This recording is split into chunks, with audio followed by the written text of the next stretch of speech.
We'll call the meeting to order. Please stand for the pledge. Flag of the United States of America and to the republic for which it stands, one nation, under God, indivisible, with liberty and justice for all.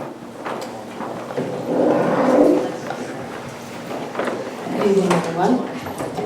We will start with item 1.0 presentations. 1.1 is the bookmobile report. Thank you very much. We have two presenters this evening. Three.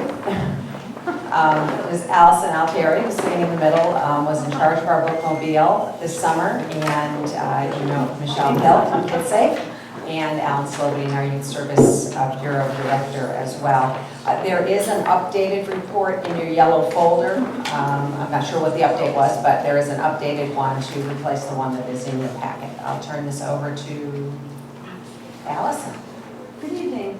We had a really wonderful summer. This is the first time I've ever been associated with a... You gotta go right up to the microphone now. Good evening. This is the first time I've ever been involved with a bookmobile and a summer literacy program. But I have to say, it actually was a wonderful way for me to get it kind of in touch with all different areas of town. I got to meet lots of folks in their neighborhoods. I got to meet several of the administrators and educators from Vernon Public Schools and thousands of kids. And it's a really wonderful project for me to be a part of. I've been here as the birth to 8 coordinator under youth services, and that's my piece of the community plan for almost a year, maybe next week or so. And so it's kind of a rounding around to a full year of activities. So being able to get through that season was really neat. I'm here to tell you a little bit about how some high points of that summer program. Basically, during the summer, a lot of kids in town don't have access to library or to books as readily as they do during the school year.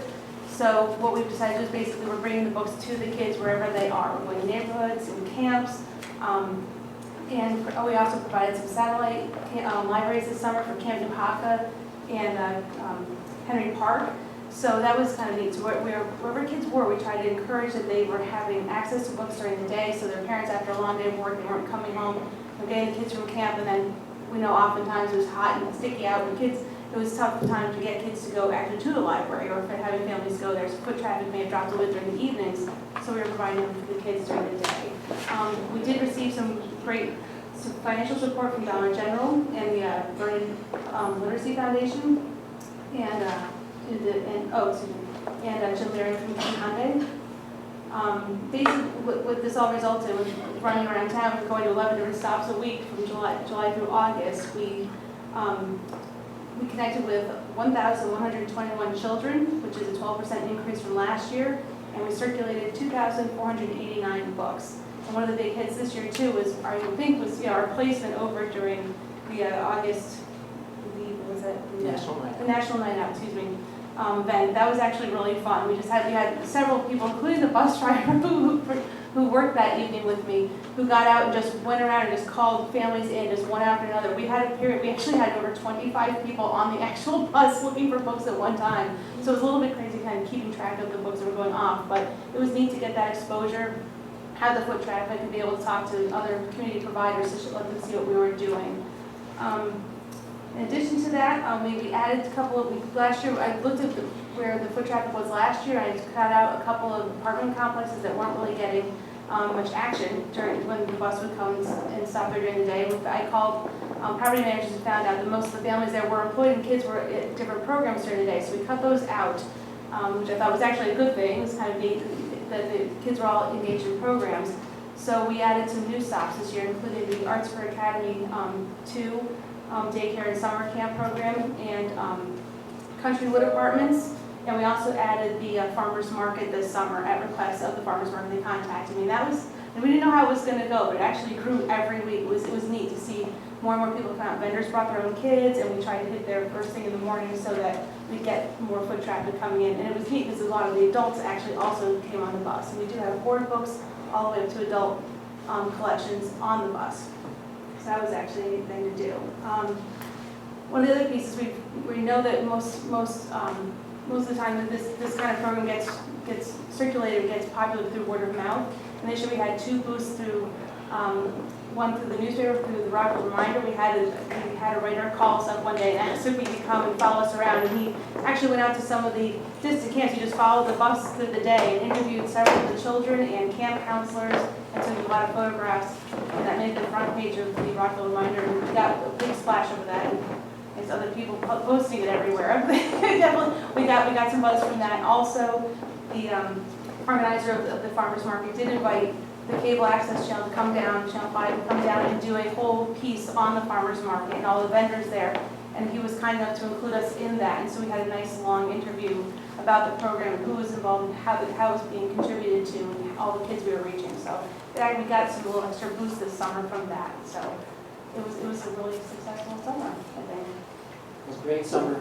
I would just like to add that this initiative, several years ago, Dr. Conway and myself made application to grade level reading campaign, and one of the concerns nationally was the slide during the summer. And this was one objective of ours to help stem summer learning loss. And I believe, Dr. Conway, that there are some results starting to come in from some of the schools that show a positive motion in terms of grade level reading. So we are hoping, we are confident that the bookmobile was one of the main factors in helping that. And we certainly thank you for your support, and we'll be looking forward to doing the bookmobile again next summer. We're happy to answer any questions.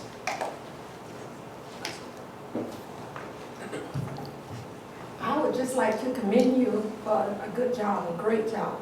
You know, we try to figure out how we can get the community, the parents and the students together, and this is one of the avenues that's working. And when I read this, I was so excited and so happy for Vernon. So thank you. Anybody have any questions? We want to thank you so much for all your hard work. It obviously was very successful, and we look forward to another great year. So thank you so much. Thank you. Thank you.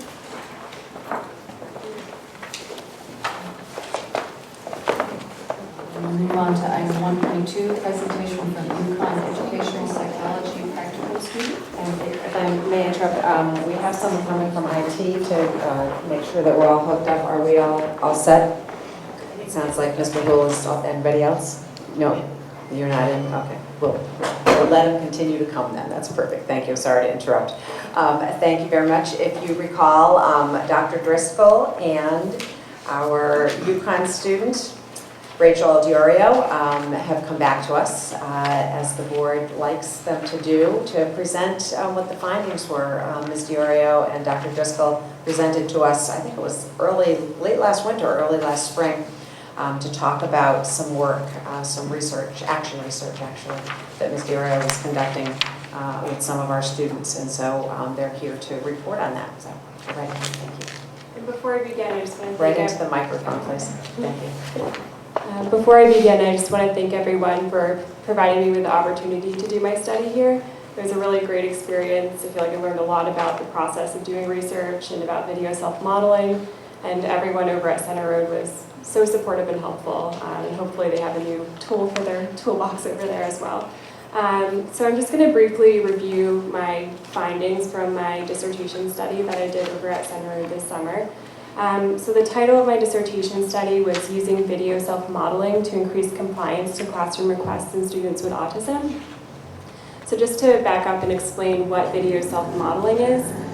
So it's an intervention where the teacher or paraprofessional pulls the student aside and they watch a short, minute-and-a-half long video of themselves engaging in a desired behavior. So in my case, it was following directions.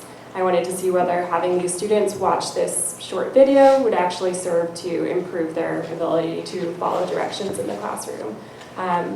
The research based on video self-modeling suggests that after viewing the video of the desired behavior, the student is more likely to engage in that behavior in the future. So that's just the premise of my study. And just some background on why I chose autism. As I'm sure many of you know, it's really becoming a public health concern over the past few decades. Approximately 1 in 88 children have been diagnosed with autism, and a lot of them have significant behavioral challenges, including noncompliance, disruption, sometimes aggression. So it definitely poses challenges for educators. And I chose video self-modeling because it's such a feasible intervention. It really just requires the intervention agent to pull up a video on the iPad or computer and show that to the child. So anyone in the school could really implement that intervention with fidelity, including a paraprofessional. And research also suggests that it's a really efficacious intervention. You see a quick change in behavior after the intervention is implemented, and it leads to generalization of the behavior that you're targeting. So that's just some background on why I chose autism and video self-modeling. And I actually have a handout for all of you. So I'll just start circulating that around real quick.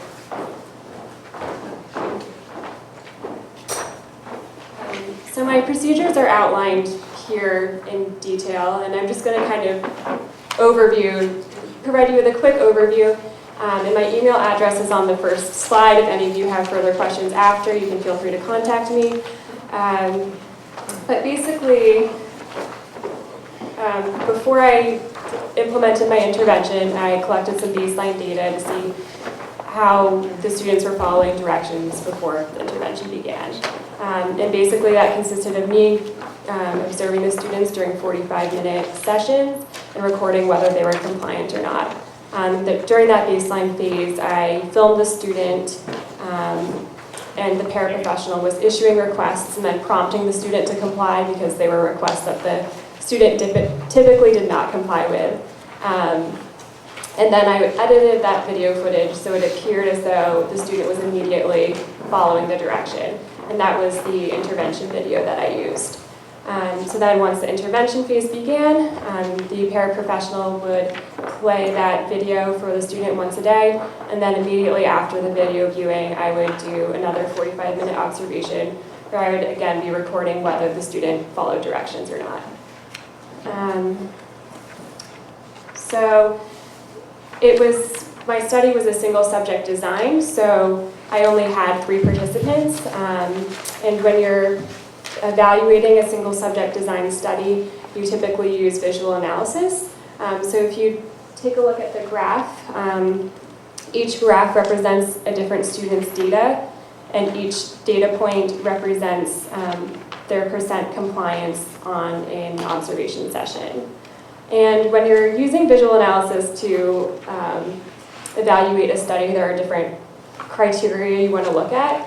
One of them is a change in level, and across all 3 students we saw a mean increase in compliance after the intervention is implemented, so that was definitely a positive finding. And another component that you'd want to look at is whether there was an immediate effect of the intervention. And for participant 1 and participant 2, there was an immediate increase in compliance. The first 3 data points in the intervention phase indicate that they did become more compliant. Also, I just forgot to mention that dotted line that goes down through each of the graphs represents the phase change. So data before the line is baseline, data after the line is intervention. And student 3 had some difficulty attending to the video at first, so that could have also been why he did not benefit from it as much at the beginning. Another thing that you would want to look at is how reliably the video increased compliance. And the data overall is very variable, and unfortunately it didn't reliably increase compliance. So there were some days where it definitely was higher than during baseline, but there were other days where it was still kind of at baseline level, so it wasn't 100% reliable. Another component that we look at is effect size, which is a statistic that's used to examine the magnitude of change between baseline and intervention.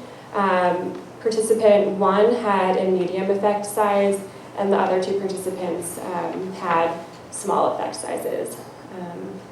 So that's just a summary of the visual analysis piece. Another thing that I did when I was collecting data is that when the student was watching the video, I recorded their attentiveness to the video. So every 10 seconds I would look up and record whether the student was actually looking at the video.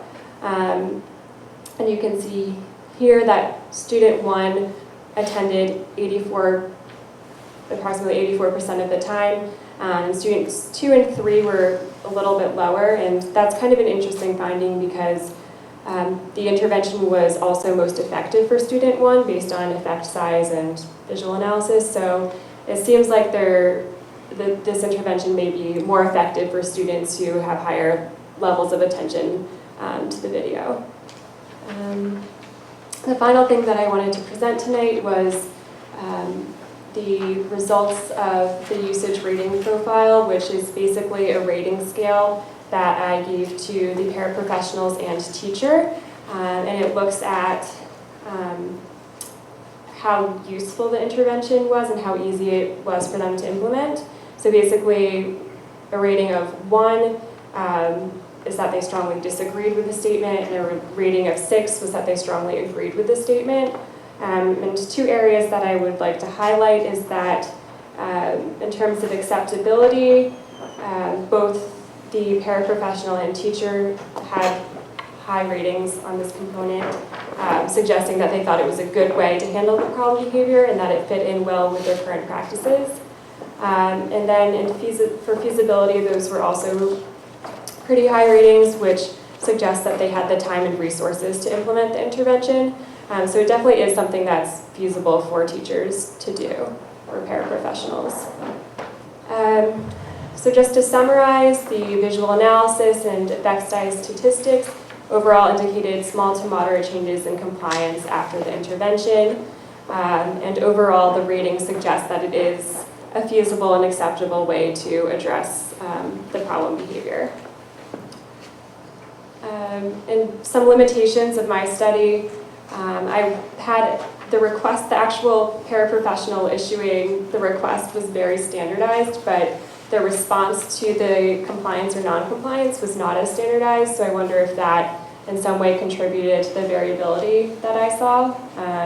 So that was a limitation.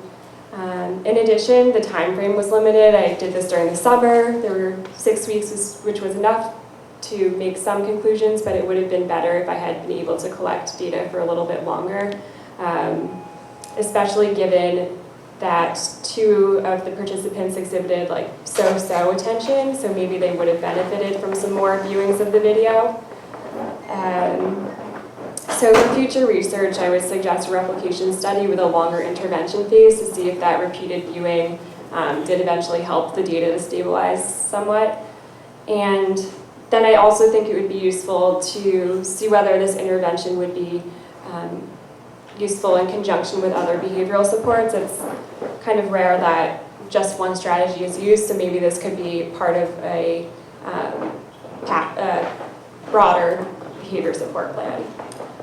So that was just a summary. Does anyone have any questions about anything? Yeah. Yes, I'm looking at the graph and I see that there's the blanks. Does that mean that they were absent? Yes. Okay, Yeah. that's what I figured out. It's nice to see that student 3 had a level up and was That compliant was for definitely great to see. 100% of the time. Right. When you were there working with the students, correct? Yes, I was observing. And did you use the same video or? So I used the same video, and actually I was recording data on the 4 to 5 requests that were presented in the video. So I was really narrowing in on specific requests. Okay. And is this something that can be used not just for autistic students, but for students possibly with other behavior issues? Yeah, there's a wide range of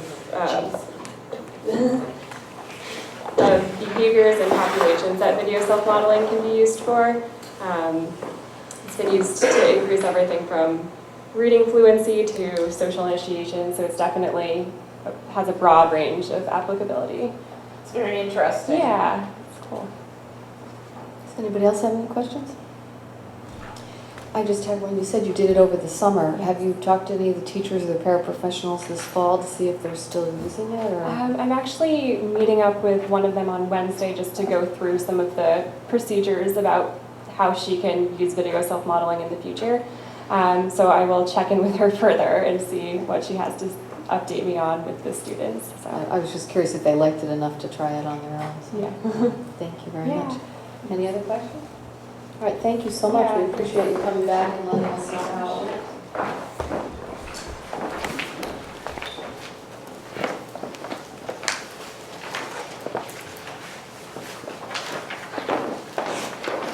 Now we'll move on to item 2.0, the consent agenda. Is there a motion? Mr. Wood.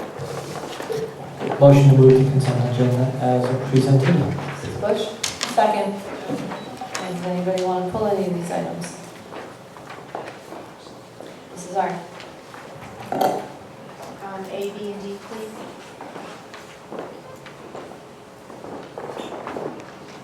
Anyone else? I'd like to move K, O, and P.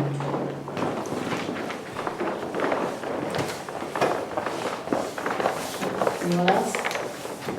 All right, we'll vote on the ones that have not been, which are C, E, F, G, H, I, J, L, M, N. All those in favor? Unanimous. Okay, Mrs. Arndt, item A. Well, I noticed in both sets of minutes from the athletic committee meeting that there were safety concerns expressed.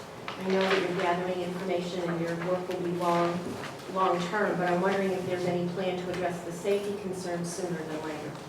Anything that was immediate, for example, there was bleachers at the high school stadium field that portable bleachers that need to be removed right away. Those are taken care of. We had an electrical issue that we found over near the tennis courts. That was taken care of right away. So anything that we found that was, needed to be taken care of right away, that was addressed in a timely manner. Everything else is, I don't want to say polishing the apple, but stuff that needs to be addressed that wasn't an immediate hazard. Anything that we identified was taken care of promptly. So, my kids, your grandkids on the fields or the facilities, it's safe, but we need to do a lot of, I'd call it more house cleaning than general life and death matters.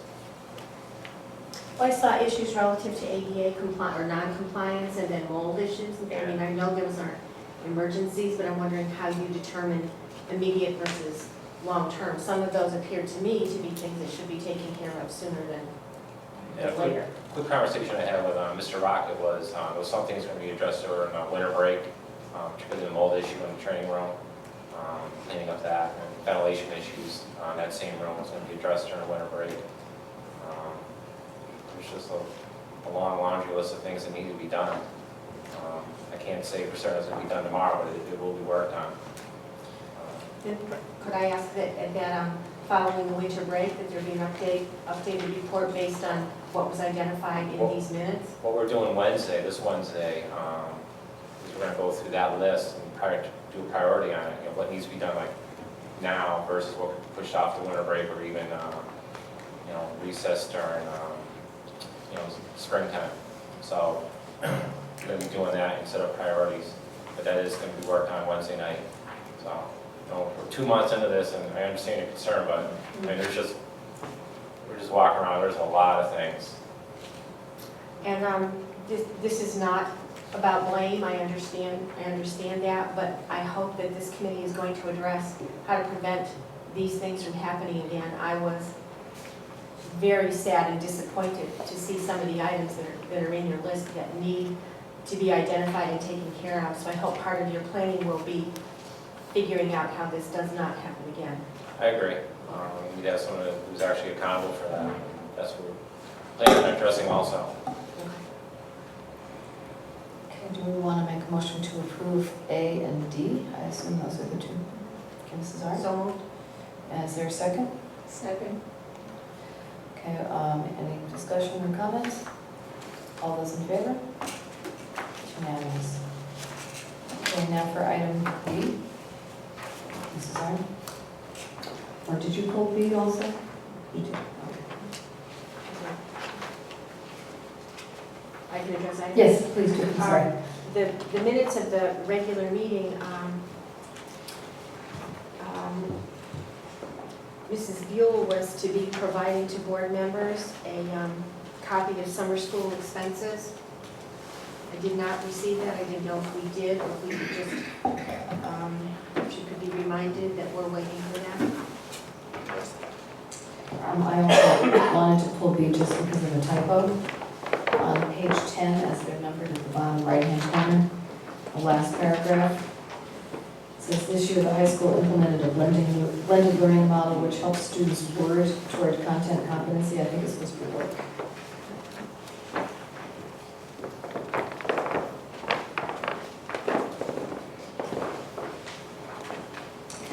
Anyone want to make a motion to approve item B?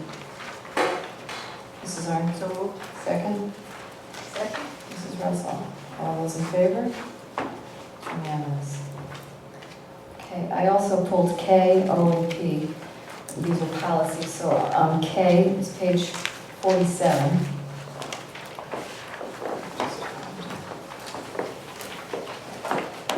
In the second paragraph, fourth line, it talks about withholding transcripts, grades, and diplomas. We need to delete diplomas because we cannot withhold diplomas. Do you want me to do all three of the policies and we'll make one motion? Okay. The next item was O, which is page 56.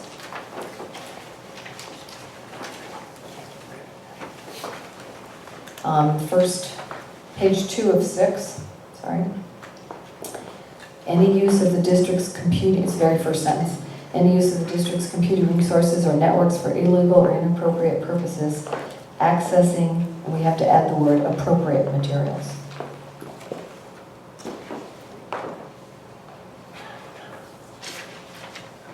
And then the last one for P was page 63.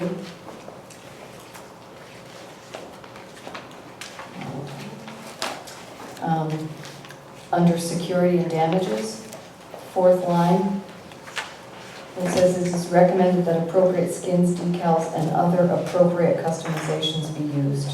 We have to add the word appropriate again.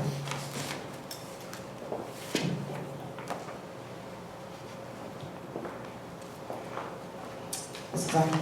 Here's a question about policy P. Sure. Since it's a first reading, are we expected to vote on it this evening, or just review and vote on it at the That's next meeting? correct, that's correct, So it yeah. should be pulled from the Right, consent it should have agenda. been on the consent agenda, right? Okay, so we, anybody have any questions on K or O? Okay, motion, anyone want to make a motion? That first sentence again, for me. Page 56. Any use of the district's computing resources or networks for illegal or inappropriate purposes, accessing inappropriate materials in a public school environment or supporting such activities is prohibited. Thank you very much. Okay. All right, so can we have a motion on K and O? Mrs. Bush. So moved. Second? Second. Mrs. Russell. Any further comments or questions? All those in favor? It's unanimous. Now, because we're not voting on item P, does anybody else have any questions about that policy? No, we will vote on it at our next meeting. All right. That takes care of the consent agenda. We will move on to item 3.0, Secretary's Report. Opportunity for the Board of Education to add or delete agenda items. Is there anything anyone wants to add or delete? Okay, item 3.2, Rockville High School Student Representative Report. Aaron? Good evening. So this week at Rockville was fairly busy. It was a Spirit Week, which probably had one of the highest turnouts and participants the entire 4 years of time here. Blue and Gold Day, I don't know the numbers, but it was a vast majority of schools dressed in blue and gold. And it was something I hadn't seen before. We haven't really all got together as a school for one event like that in the 4 years I've been here. So that was an interesting thing to see, and I thought it was definitely a positive change. Also this Saturday was homecoming, which no one got hurt driving there or leaving. It was a safe event. Overall, the event was fun. Everyone had a good time, and it was a nice evening. And I might have my date wrong, but I believe it was 2 weeks ago we had the Red Cross blood drive at the school, which had a rather low turnout, but that's attributed to kids or students who were participating in sports were not allowed to participate in blood drive because they wouldn't be able to practice or participate in sports for 48 hours, I believe. And other than that, this weekend, our band took Connecticut State Champions in Class 2 Open and second in New England's Class 2 Opens. So it was a very good performance for them this weekend, and we're very proud of what they did. So. That's wonderful, thank you. Anybody have any questions for Aaron? No? Thank you for all that information, that's great. Okay, we'll move on to item 4.0, community forum. Opportunity for comments on agenda items, potential future agenda items, or general information provided to the board from citizens and community organizations. Is there anyone who wishes to address the board this evening? Okay, seeing none, we will move on to item 5.0, curriculum. 5.1, Title I and Title II grant information. Thank you, Mrs. Fisher. Our Title I and Title II grants are due at the beginning of the federal fiscal year, which is the end of September. So Mr. Bird has been working on those two grants. As I'm sure many of you know, Title I is for remedial assistance for students in mathematics and in reading. And Title II is really professional development, has a little more flexibility. So Mr. Burke, I think, has included the budget sheet, and would like to share what the funding will be done, what we'll do with the funding this year, excuse me. Okay, thank you. Actually, it's, the next agenda item is going to be free and reduced lunch, which ties in well with this because it is based on free and reduced lunch numbers. We now have an additional school that is now qualified for Title I funds. So we are now up to 4 schools. Last year we had 3 schools, and we were very close in a 5th school, the high school, very close. So even though we have added schools, we have not added a significant amount of funds to the Title I grant.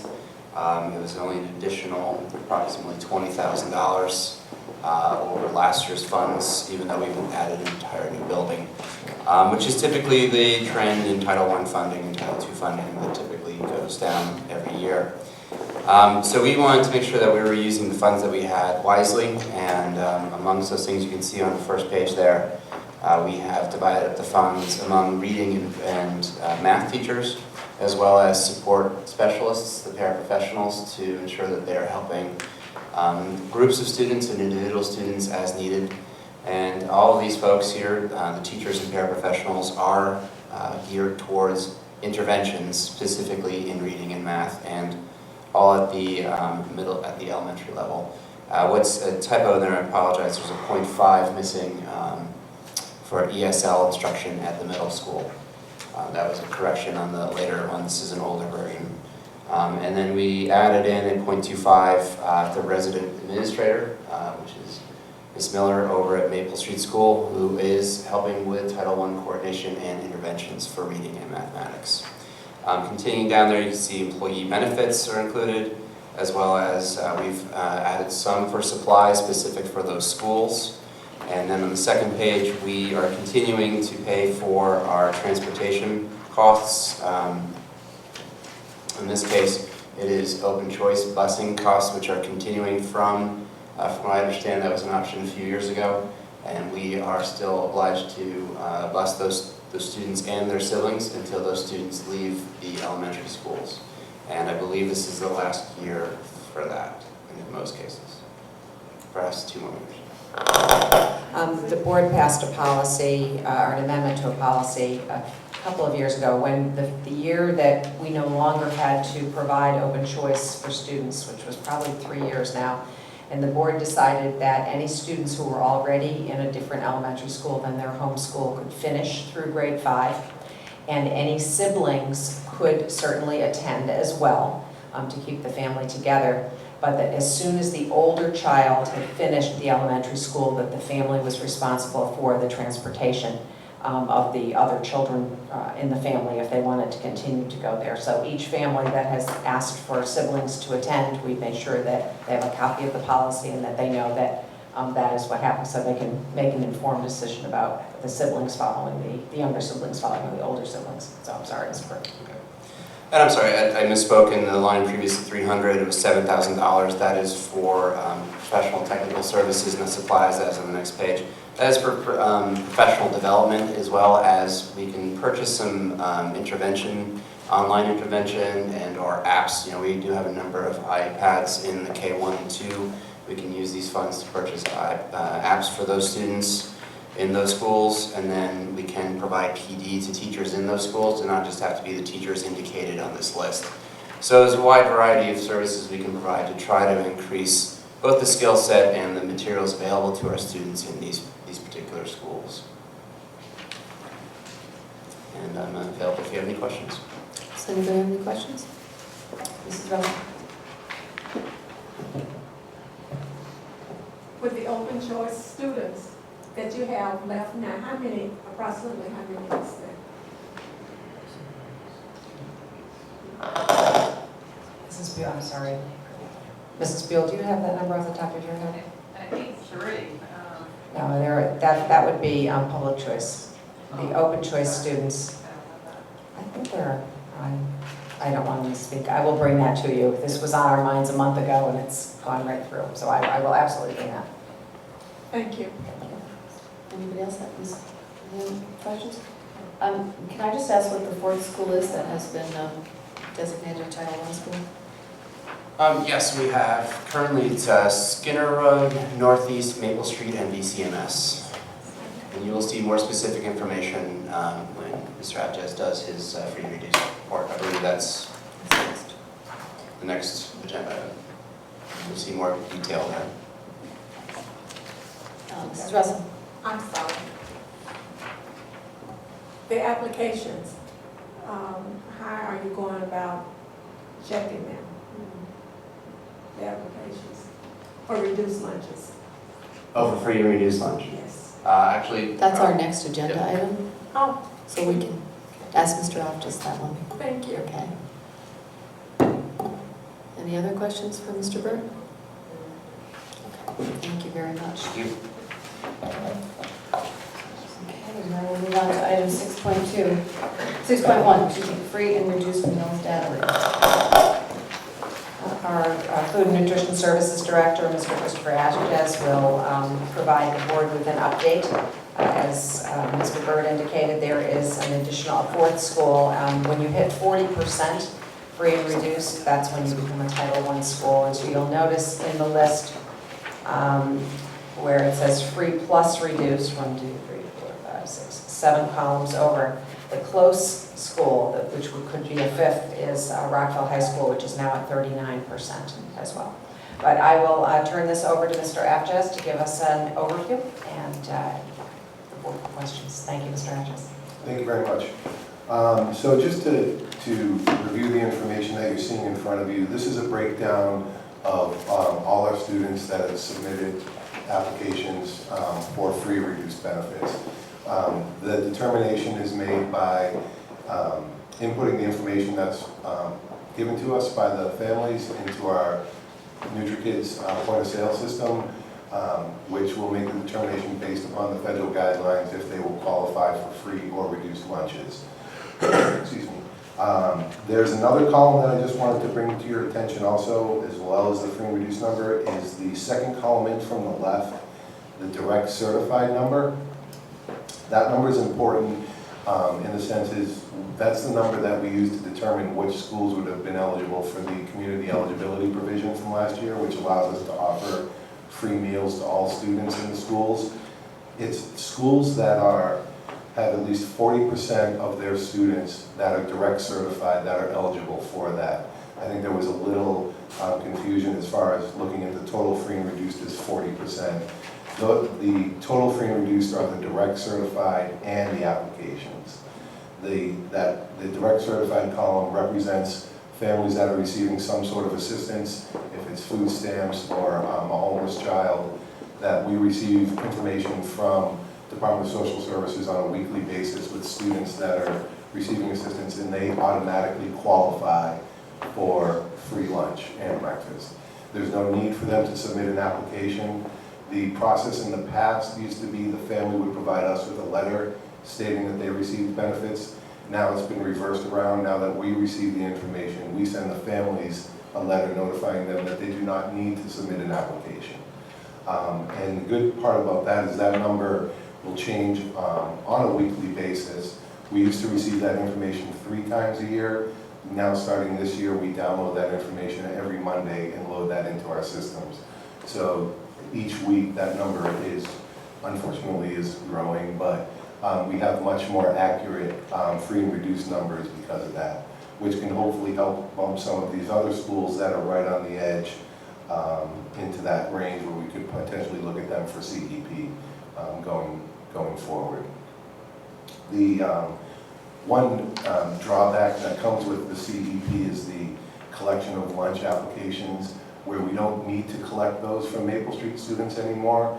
So the data that we have for Maple Street as of October 1st will continue on for the rest of this school year. That was set up in the guidelines when they rolled out the program, because they realized we do not have current income information on those families.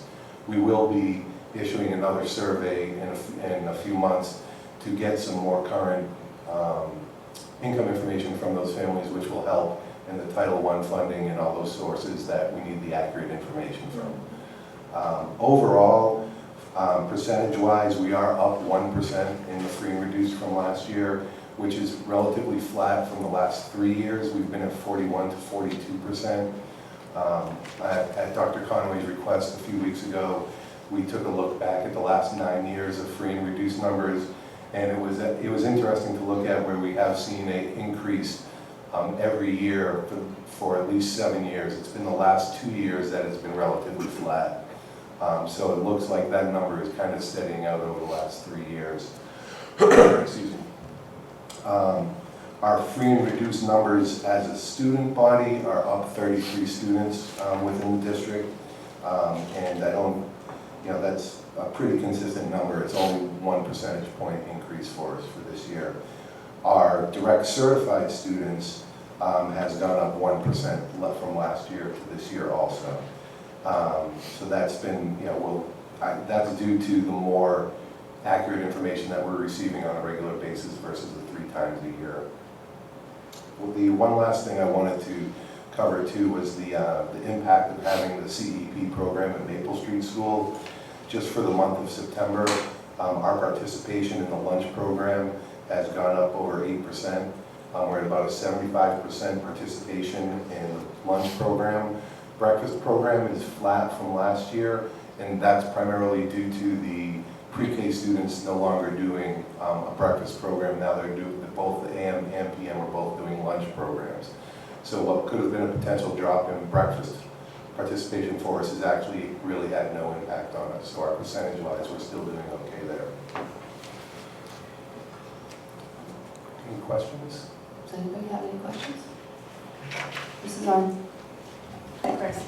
I'm just confused by a couple of the numbers. At the top of the page, totals by building, and the direct certified, and then the direct certified on the 4th column, that 4th row of columns down.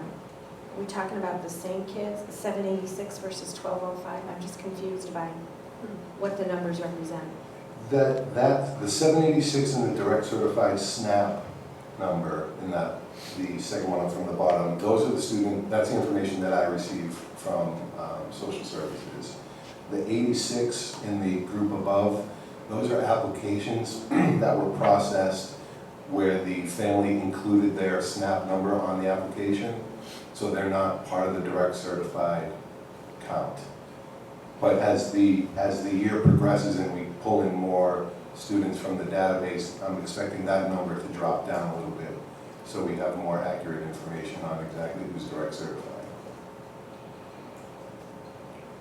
So it's 1,205 students. No, it's 806, I'm sorry, there's 872 SNAP students total. 786 are the direct certified and 86 are through applications. Okay. That also, in the direct certified number, there's also the TANF students also.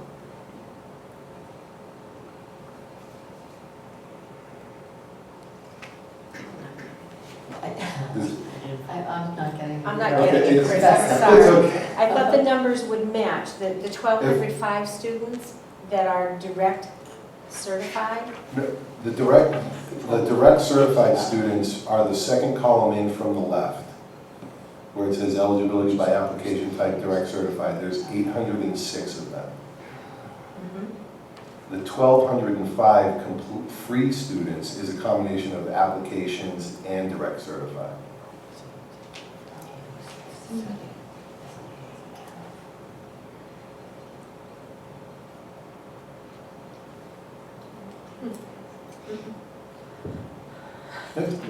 I'm sorry, I'm going to continue to show my ignorance. What's TANF? It's temporary assistance for needy families. Okay. Oh, okay.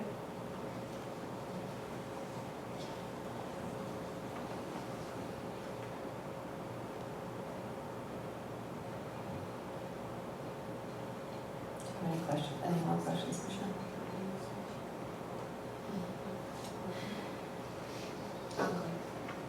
Thank you. Okay, Mrs. Russell? How much is a lunch, a regular lunch? Depending on the school, elementaries is $225, middle school is $250, and the high school is $275. Oh, okay. Thank you. My question is, what percentage of the student body has to be free or reduced lunch to get the whole school to get their lunch, to qualify for the CEP program? There has to be 40% of your students have to be identified as free students, not through the application process. That's the direct certified students. Okay.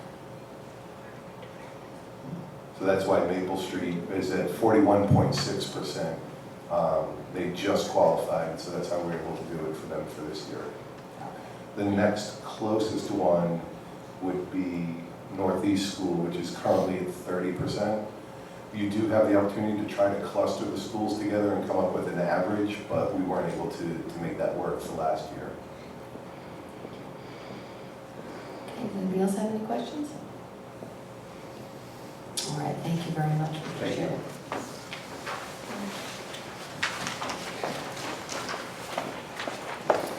We'll move on to item 6.2, update on feasibility study and enrollment processes. Dr. Conley. Thank you, Mrs. Fisher. This is a follow-up to an agenda item from our last board meeting on enrollment and class sizes and decreasing enrollment in several of our schools. The board had asked us to come up with what a feasibility study might entail and might cost. And so Mr. Picaro had a very quick turnaround and spoke with two different companies that are quite well-known in the area and well-respected. And so this is just for your information. He'll share that information, and then should the board decide to do this, we would, of course, put out a request for proposals. So even though this information is here, it's really for your information. Mr. Picaro? Thank you, Dr. Conway, through you, Madam Chair. So there's 3 exhibits in front of you for item 6.2. As Dr. Conway stated, the first one is a general proposal information from NESDEC, New England School Development Council. And the second one is from CREC through their TABS program, Technical Assistance and Brokering Service. And the third one is from Dr. Peter Prouda, I believe a well-known name to this board. I'll start with the first two, as they are the most comprehensive in their approach to our request for information. And they both follow a similar format. So in summary, if you go through this, they provide a little bit different tactics, but essentially they provide a 2-phase approach. to looking at updating first our enrollment data, demographic studies, what they refer to it as, and then as phase 2, using that data to make policy recommendations for the board and superintendent to consider in the best educational use of facilities. So that's phase 2 of their study. They both provide similar services. The NESDEC approach is a little bit more comprehensive. They provide essentially a turnkey solution to what we're looking for. Their price range is a little bit higher than CREC. I'll explain why in a moment. CREC's approach is similar, but it requires a little bit more effort on our part and a little bit more engagement from staff. And so the difference in price, NESDEC is between $18,000 and $23,000 ballpark. Again, we get more definitive price quotes when we go out to bid, as Dr. Conway stated. And CREC's initial proposal was between $10,000 and $15,000. And the reason why I kept Peter Proud out of that discussion is essentially Dr. Proud only provides the demographic study. That's his area of expertise. That's what he's done for us in the past. And we've actually included, for your reference, in Exhibit C, the most current report that was done in 2011. But he will not do the next step and make those policy recommendations. So if that was an option that the board wanted to exercise, then we certainly could look at that. And of course, there's others that we've discussed as well. So we felt that this is a good starting point. It provides some general information as the board had requested on how we can approach this challenge, and gives us some general pricing as well. But the next step would be an RFP if the board so chooses. Does anybody have any questions? Mr. Kemp? Yes, the page 3 of the handout, section Roman numeral 2, basically is an attempt at clarifying the, as it says, the specific nature of the study, what NESDEC would do, the following.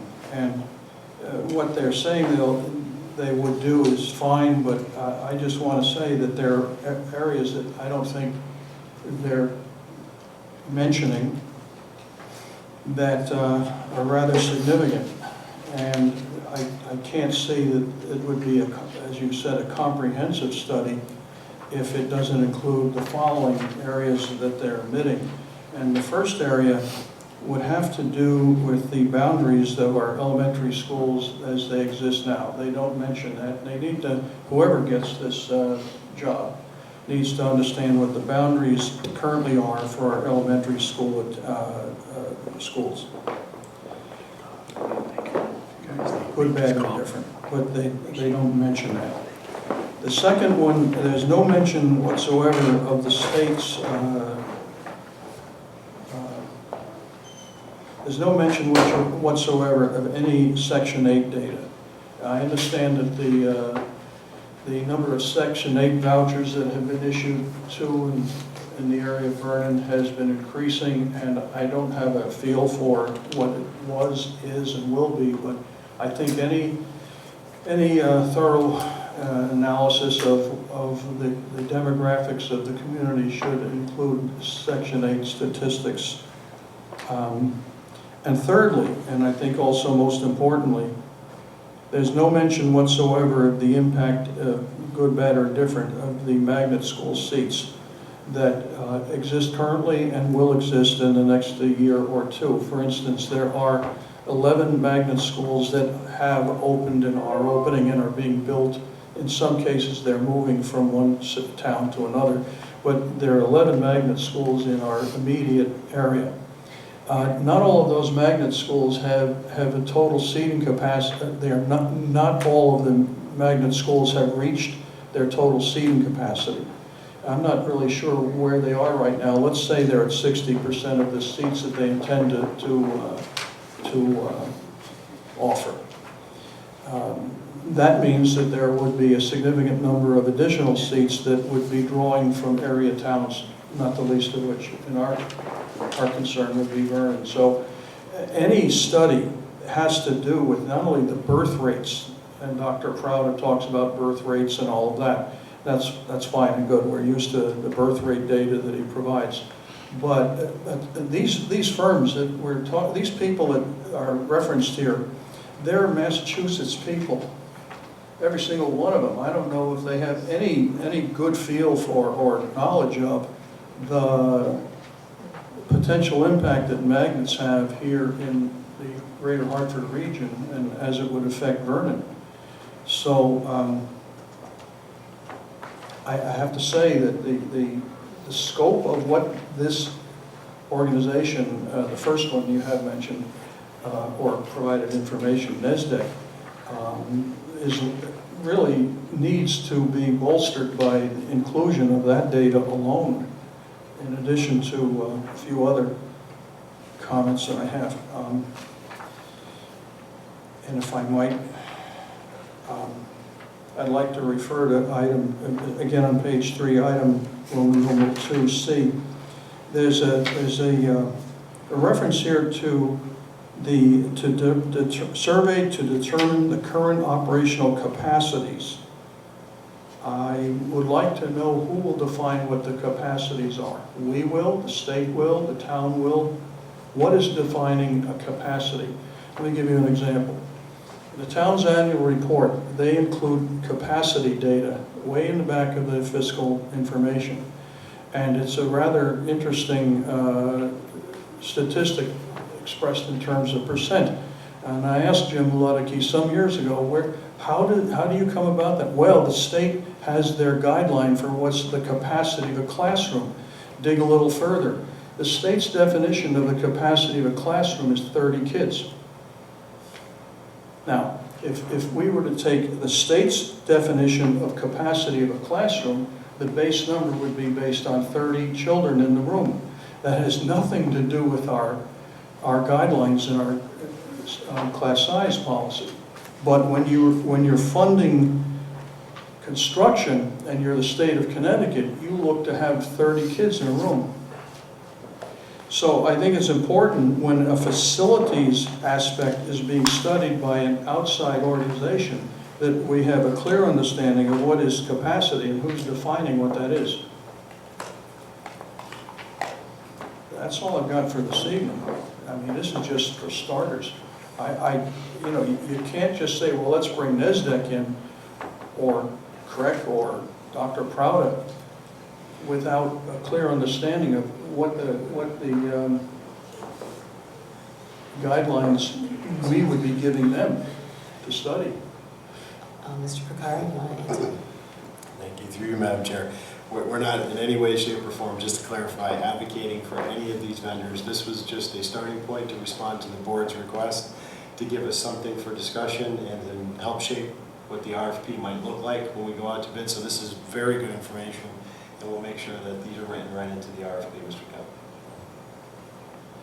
Okay, and lastly, I'd just like to say Dr. Prouda was with the state for many years, and back in his day with the state, he was able to make projections based on a number of givens, and that would be things like birth rate. But my goodness, if you read what he projected we would be at, it is nowhere near where we are. I mean, I could quote you where he said we'd be at 3,500 students. We're at 32 and declining. So he's been off a lot. Now, not all of this is his fault. I mean, magnet school impacts have played a part of it, but so haven't birth rates and the economy and so on and so on. So I'm not saying Dr. Prouda is inaccurate, but his more recent data that we looked at back in 2011 was inaccurate. Mrs. Arndt. Through you, please, to Mr. Picaro. When I read both of the NESDEC and CRAC, it looked to me, in a nutshell, like for $10,000 to $15,000 we could get a facilitator who would help us with the project, and for 18 to 23 we could get someone who would do more than that, like complete the project. Is that close to correct? Through you, Madam Chair. Yes, the NESDEC will send out a full team. They have experts as they presented in their materials to come out and provide us with that level of analysis. When we spoke to Craig, there's one, maybe two people that will come out, like you said, a facilitator, and as I mentioned before, quite a bit of, some of that work would be incumbent upon the administration to follow up on. Okay. My only other comment is I think we would be mistaken as a board if we didn't include town administrators, I don't know who that would be, but if we have any intentions of doing any more homework or going forward, I think it would be a mistake not to include them very early on, because we're talking about their buildings, we're talking about spending money and making decisions that affect a lot of people, and I think that this board should be really clear with an invitation, if we decide to go forward, to include whoever the administration thinks would be appropriate to be included in the process. And I think we should not go forward any further without including town representation. And if I may, through you, Madam Chair, exactly to your point, Ms. Ard, both of these vendors, and again, there's more out there that we hope to get information from if the board chooses and directs for me to go through with an RFP. But they both said they would need to meet with key people from the town as well, town planner, social services director, zoning enforcement, building official, and so forth. So exactly to your point, that would be built into at least these two proposals, and I think we would expect that from other vendors as well. It was clear in the proposal, Mr. Ricardo. I'm thinking about something a little different in that helping us deciding about expenditures and what we should be doing going forward, and conceptual, and having the town and the board on the same page conceptually. I understand what the requirements of the studies would be, but I think sooner than later we should consider town participation. Mr. Holt? Yeah, I like the presentation that both of them presented as kind of a framework for how to do things. I think I like the first, is it NASDAQ? Yeah, I like their format where they want to take it from start to finish. I think that we need that kind of dedication to this type of a study if we do that. I agree with Ms. Arn's point that getting the town on board so that they're aware that we're even talking about an RFP, see if there's any, if they have any input, can't hurt. And again, bringing them to the table early, it shows, some concerns there so that it's not a surprise later. I think that makes sense also. But from a motion to actually put out an RFP, I like the idea of at least putting out an RFP, putting together an RFP internally to be able to go out and find out what type of cost we would be talking to do this type of study, including the types of things Mr. Kemp is concerned about. But it's going to take some crafting internally first before we do that. But I would put it in a form of motion that we at least begin drafting that RFP, Mr. Perro, with your expertise in soliciting feedback from other sources. That would be the form of motion I would make, and looking at that NASDAQ as the model for RFP to go end to end, and have it priced in a format that we could do it a la carte if we needed to. And make that a motion. Mr. Kemp? Oh, okay. I was going to say, before you make a motion, there's two forms that you can go out and We need a second first of all. I'm sorry. Does anyone want a second the motion, Mr. Kalina? Okay, thank you. Now, Mr. Kemp. Well, just for your, Dean, for your consideration then, if you go out for an RFP in the form of a proposal, as opposed to an RFI, which is a request for information, I might have preferred that we go out with an RFI requesting information in addition to what we've got here from Dr. Prouda and the other, forgot the acronym. Anyway, as to exactly what they would do, because clearly what the Massachusetts group would do, in my view, would be inadequate. So if we went out with an RFI, it might better suit our purposes than request a proposal at this stage. I think if I understood Mr. Hull's motion, and correct me if I'm wrong, but he was just talking about us crafting something internally, we could all go over it and add things to it or take things away from it before we officially sent it out. Okay. Is that what was your intent? That is the intent. The idea is we put on the request for proposals what it is that we're interested in getting, what types of services, and I think that first outfit kind of outlined a lot of the types of services that these companies do provide. But there are some very specific things, as you very clearly articulated, that we want to be considered in any proposal that may be very unique to our situation. And so that's why I'm saying we create what it is that we're looking for a proposal on, and then they respond to our specific requests. And that's why I'm not looking for information, I'm really looking for a proposal based on what our needs are. Mr. Picaro? Thank you, through you, Madam Chair. I think if the intent is to award a contract for these services, that would be an ideal way to go in the interest of time and efficiency. To share it internally through the superintendent with the board, make our edits, and then put it out as an RFP. If the intent is not to make an award, then we can certainly go with the RFI, and that could help guide us in putting out an RFP as a phase 2. But I don't think that's what I'm hearing as far as what we want to accomplish. So I would say the RFP in draft form to the board through the superintendent for review would probably be the best way to go as well. Mrs. Owen? I'm going to go back to my original concern. I don't know if there's a way to make a friendly amendment to the motion or a separate motion, but I think before we go too far, do too much, we really need to make that official extension to the town administration to join us in the process. I know that this is preliminary, but I think that in order for everyone to have the best understanding and motion going forward would be for their inclusion very early on, and to me this is very early on. If you're requesting work be done on an RFP, then I think the town should be engaged and involved in that somehow. Yeah, I think to my motion, that was one of the things I had requested, that we draft the RFP, we solicit feedback from the administration, Mr. Carl going through his sources at the town to get their input into our RFP. I misunderstood administration is out, so could it say town administration? We can add school and town to that. That would be fine with me.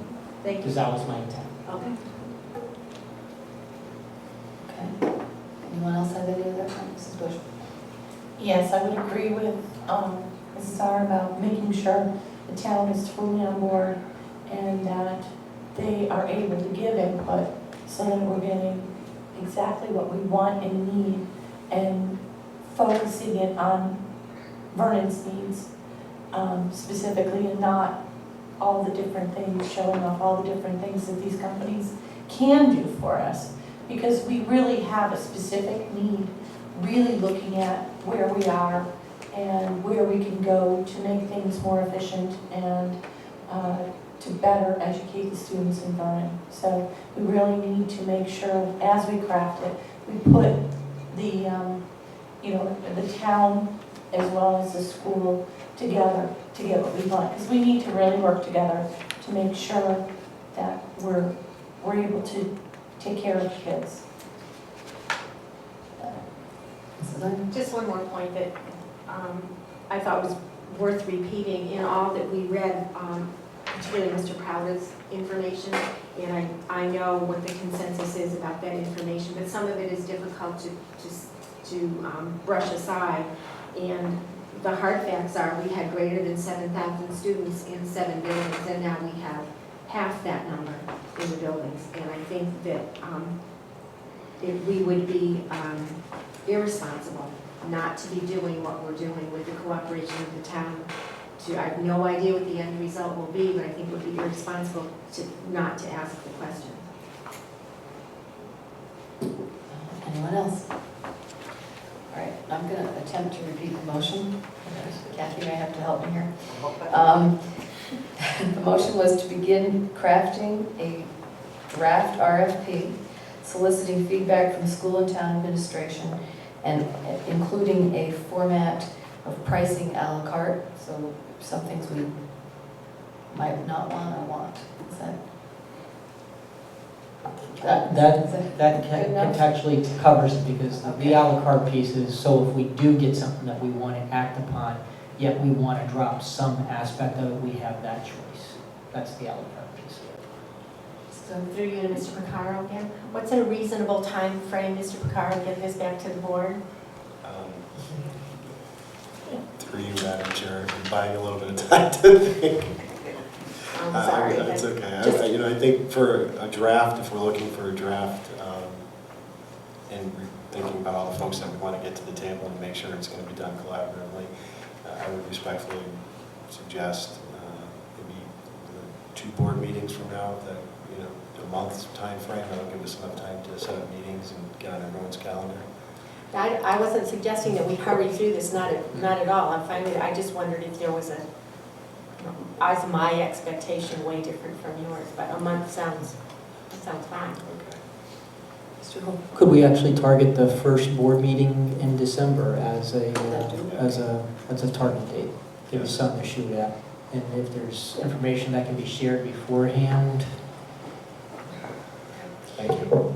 I have a question that hasn't been approached yet. Is if we were to do this, where do we get the money? To you, Madam Chair. We had discussed that internally. A likely source would be our contingency fund, or potentially a combination of contingency and legal fund at this point.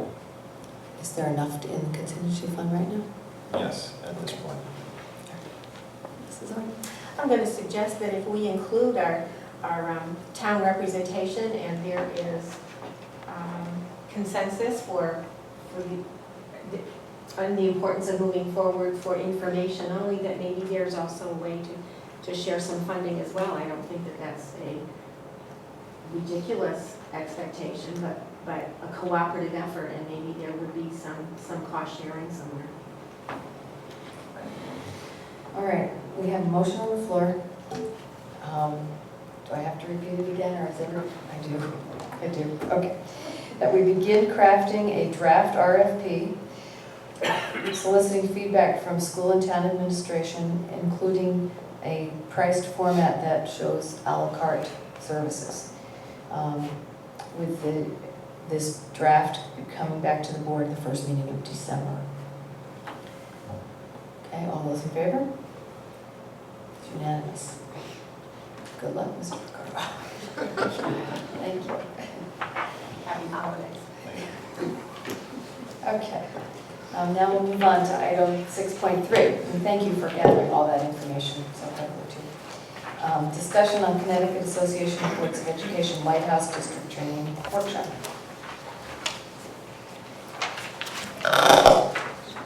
I think I forwarded, and I'm sorry I don't have a copy with me today, but I did forward Friday Mr. Patako's minutes from the meeting the other night. And the board on the 20th had several discussions, zeroing in on condition number 1, which is connections across the system.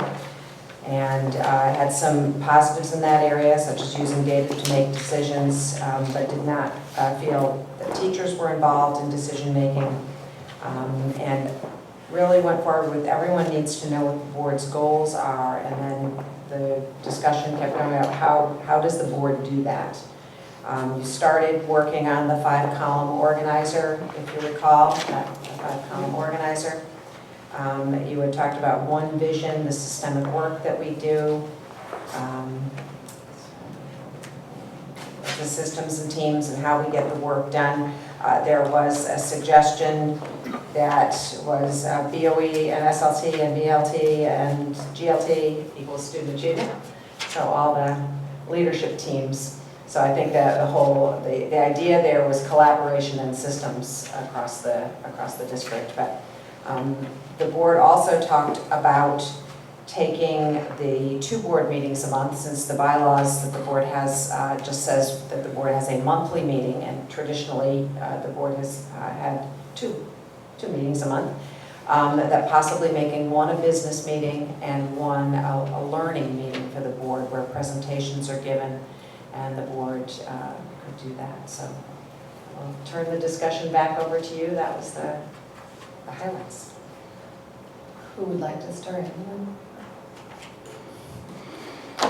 I mean, I can start with what are your thoughts on having one board meeting be a business meeting and the other board meeting be one where we learn, get presentations, and find out what's going on in our schools? Mrs. Bush? Yes, that was something that I thought was a very interesting way to handle our business, because we do have some of the presentations and learning a little bit every meeting. And then we push the business off till the end of the meeting. And I really think it would be beneficial to have the focus on presentations and the learning in one meeting, get the business done in the other meeting. And if there is something that needed to be handled quickly, maybe we can, put that in a learning meeting. But I really think that we could focus in and narrow our focus in the business meetings so that we can have more information coming to us and have more ability for the public and for the different stakeholders within the district to be able to present and show what they're doing, so we are more knowledgeable about what is happening within their schools. It sounds efficient, but it makes me wonder, if we're doing 2 meetings a month now, are we really going to be, can we do what we need to do business-wise in 1 meeting a month? And that's really a question. I don't have the answer to that. And if we can, then why the heck are we meeting twice a month now anyway?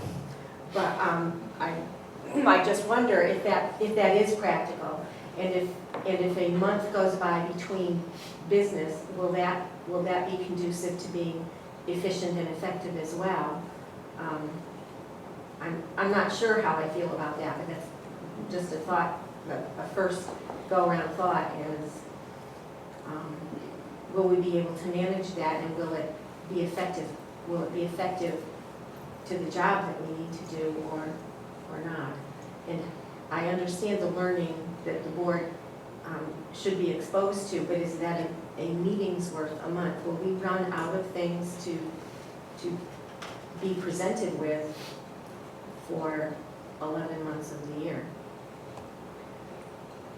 And that's a question we'll have to ask Dr. Conway, but I do, looking at our every other week meeting, there are things here that we could move to presentate, like for instance, reports from Board of Ed liaisons could be at our presentations meeting.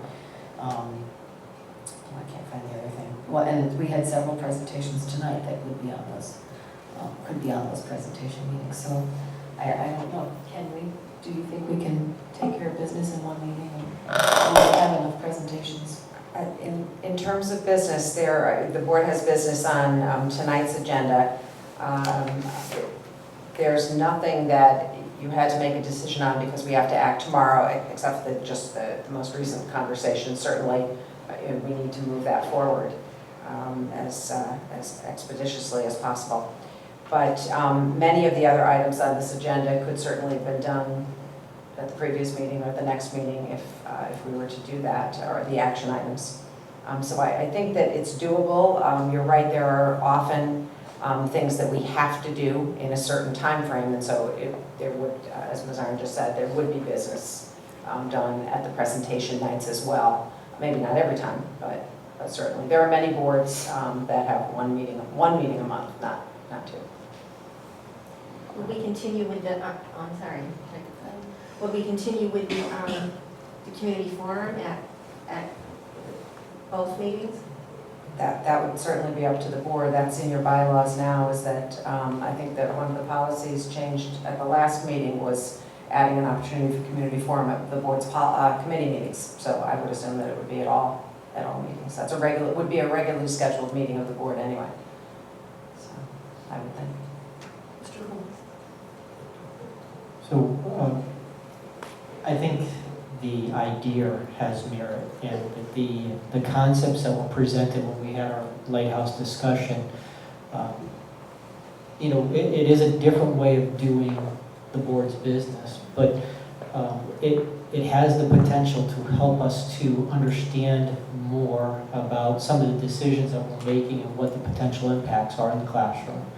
An example that we had talked about during our training session was, you know, having, you know, a small number of teachers come in here and administrators and demonstrate a group level meeting, and then, you know, maybe an administrative meeting or something to show us how that process is working. We're seeing and we're hearing rather that this is making a difference this year. It's something that's new, that's implemented, that, you know, we supported. And I don't think any of us really have any idea what that really looks like. We haven't seen it. We've heard descriptions of it. And, you know, for that type of information to be brought in during a, you know, a board session, it would be informative to us. I think it gives the staff at whatever level it is that would be doing the presenting the opportunity to share information with us in a setting that, you know, I would suggest that we have ground rules on that. You know, we let them bring in their presentation, we absorb the presentation, and we don't pepper them with questions during that evening. We learn what it is about. We go home, think about what we saw, and formulate questions if we get them, and come back with those questions through administration to get clarification on things that we may not have understood or we may want clarification on. But it gives them, and, you know, anybody in the district the opportunity to share information in a setting that would be what I want to consider low pressure. You know, they present what it is that they want to present, not coming in here feeling like they're going to be under a microscope. That would be very informative to us. I think we've learned a lot about what goes on in the district. It's not something that we've done in the past, but it does have potential to alter how we do things as a board. And I think that the purpose of the Lighthouse discussions that we've been having is to try and improve what we do as board members and to improve where we can how we affect student achievement. So I think there's a number of things that we could ask for presentations on to learn more about, and I'm sure we could fill, you know, 2 or 3 sessions per meeting, you know, with information, and still have topics that we haven't heard about. I get that sense based on my time on the board. I also think that if the public saw what the presentations were being made, we might get a few more people in the audience if there's a topic that they're interested in and want to see. So, this is good. My second go around, but what I wanted to say from CABE, going to the CABE meetings and different communications I've had with different Board of Eds around the city, that is something that is done a lot in many different school districts where they have one business meeting a month or only one meeting a month, but then they will also have some type of like showcase where everything on the other night is to show students, show off students, show what teachers are doing. When we do have the demonstrations, I would recommend them being videotaped and not as much role playing out in front of us, because it's not really, you know, if you want it to be non-threatening, it's much easier to do when you have a videotape going instead of, you know, 9 eyes looking at you. But it's definitely something I think that would allow teachers to have a little more input in what's going on and have them show the work they're doing. And I think it would be extremely beneficial to do things like that for the community, and having the community understand what our job is, as well as what the teachers are doing, what the administrators are doing, and even what the students are doing. And just for an example, we're doing the Readers Writers Workshop, and people really don't understand what is going on in the classrooms with that. And it's just magical to know and see what's going on. I know many of our teachers were able to go to Columbia to partake in a reunion for the Lucy Calkins kind of a workshop day. And I know the teachers that went from my school were so excited, and I presume that the teachers in Vernon were also very excited. And maybe to even present something like that, because this is very new, this is very cutting edge, and the kids are so benefiting from all this. So I really think that we need to see things like that. Many of you probably don't even understand what that looks like and how it benefits our kids. Mr. Kim? Well, a couple of things. Number one, if we did include more presentations, I think we should rethink where we held our Board of Ed meetings. We have attempted once again to go out and have Board of Ed meetings in the various schools, and frankly that had the same results as it did the first time we attempted to do that. It really wasn't the goal of getting more participation from the parents at board meetings didn't work any more than it did the prior time we attempted it. But if you're going to ask people to come in and do presentations, they're going to have to get in front of equipment that they're used to and maybe practice it or whatever. And that might not facilitate itself so well in some of these schools that we currently hold meetings. That's number one. Number two,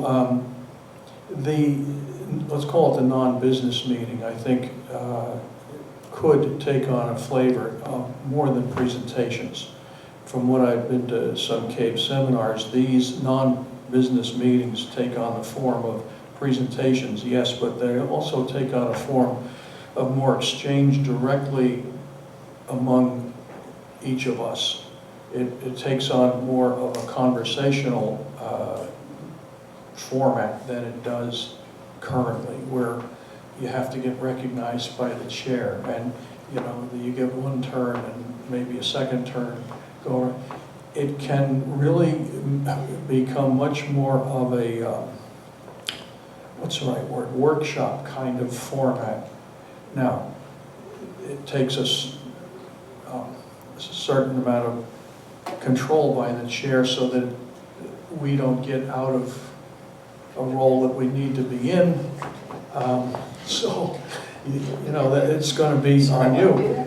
But these non-business meetings can take on more than the presentation format, I think.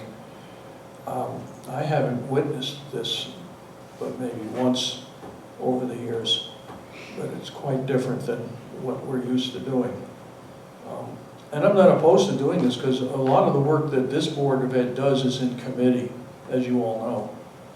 The public doesn't see all the committee work we do, but a lot of the groundwork that happens here in Vernon is committee work anyway.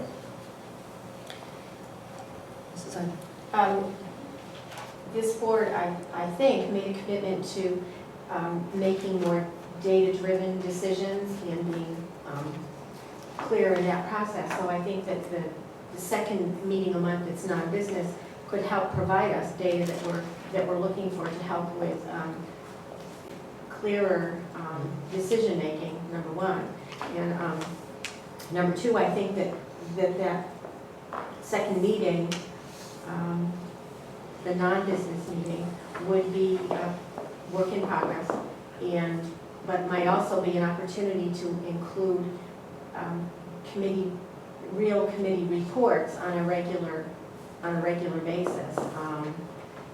That we all meet in committee on a regular basis, but we don't report on a regular basis. So that may be an opportunity as well, keeping in mind that we've made a commitment to data-driven decision-making, so that the more we share, the more we know, the better decisions we can make. So I would hate for that second meeting to just become entertaining and board professional development, but really an opportunity to exchange important and necessary data.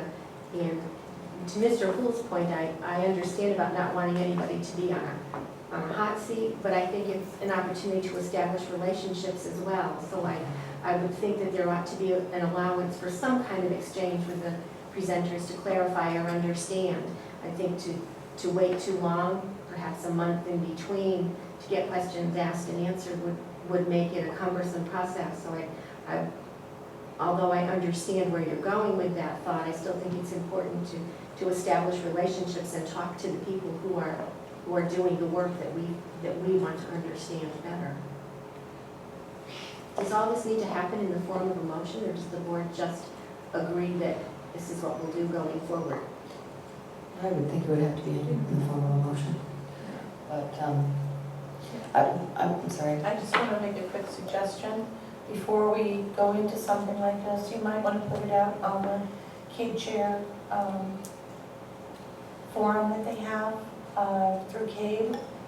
When you send out an email and request some suggestions, something like that, you might be able to get some kind of ideas and formats and things like that on how it works and how that second meeting could be structured, so that we can see what already does work for other school boards. Mr. Holmes? I'd like to make the suggestion that maybe we make some type of a motion to investigate what this meeting structure would look like, and proposing that between now and January 1st, the superintendent potentially look at what types of topics we could potentially get some presentations on, what kind of a schedule we might be able to see those topics on, and look for putting this in play sometime starting in 2015. Since right now I believe we have a meeting schedule already set through the end of this year, and so we're going to be developing a calendar for meetings for next year soon.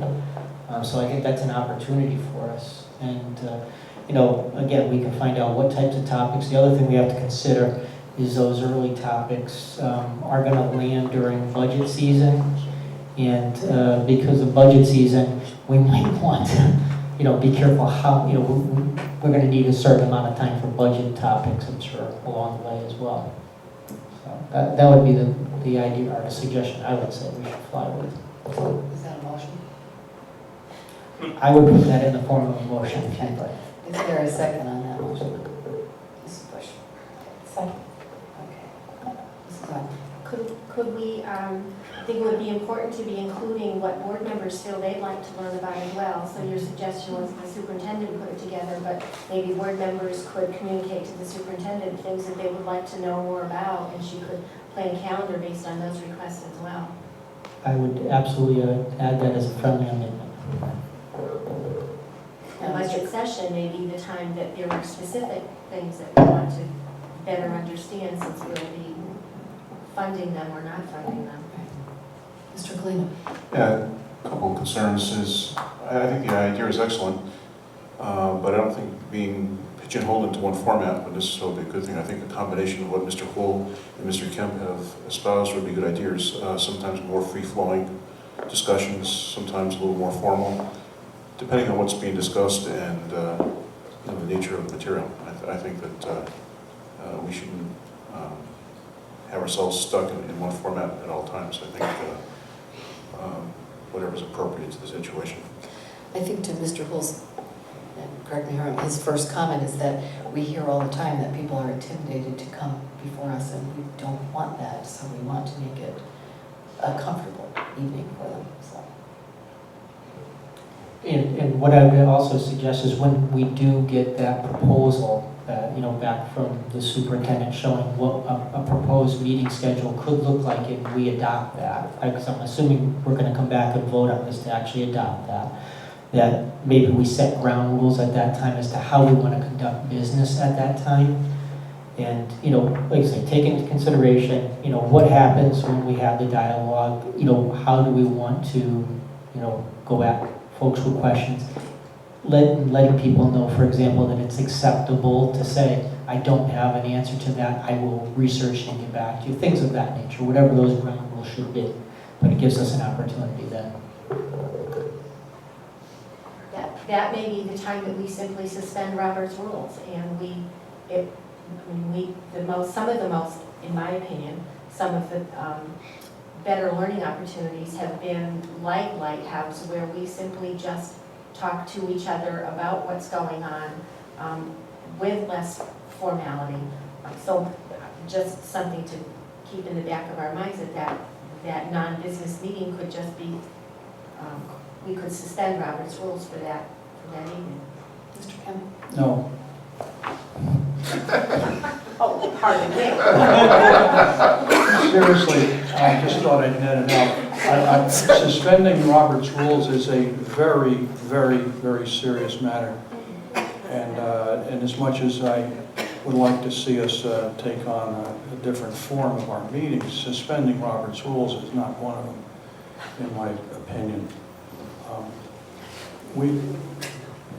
If I could, we also talked about doing some other things to engage more of the community, not the least of which are our students. And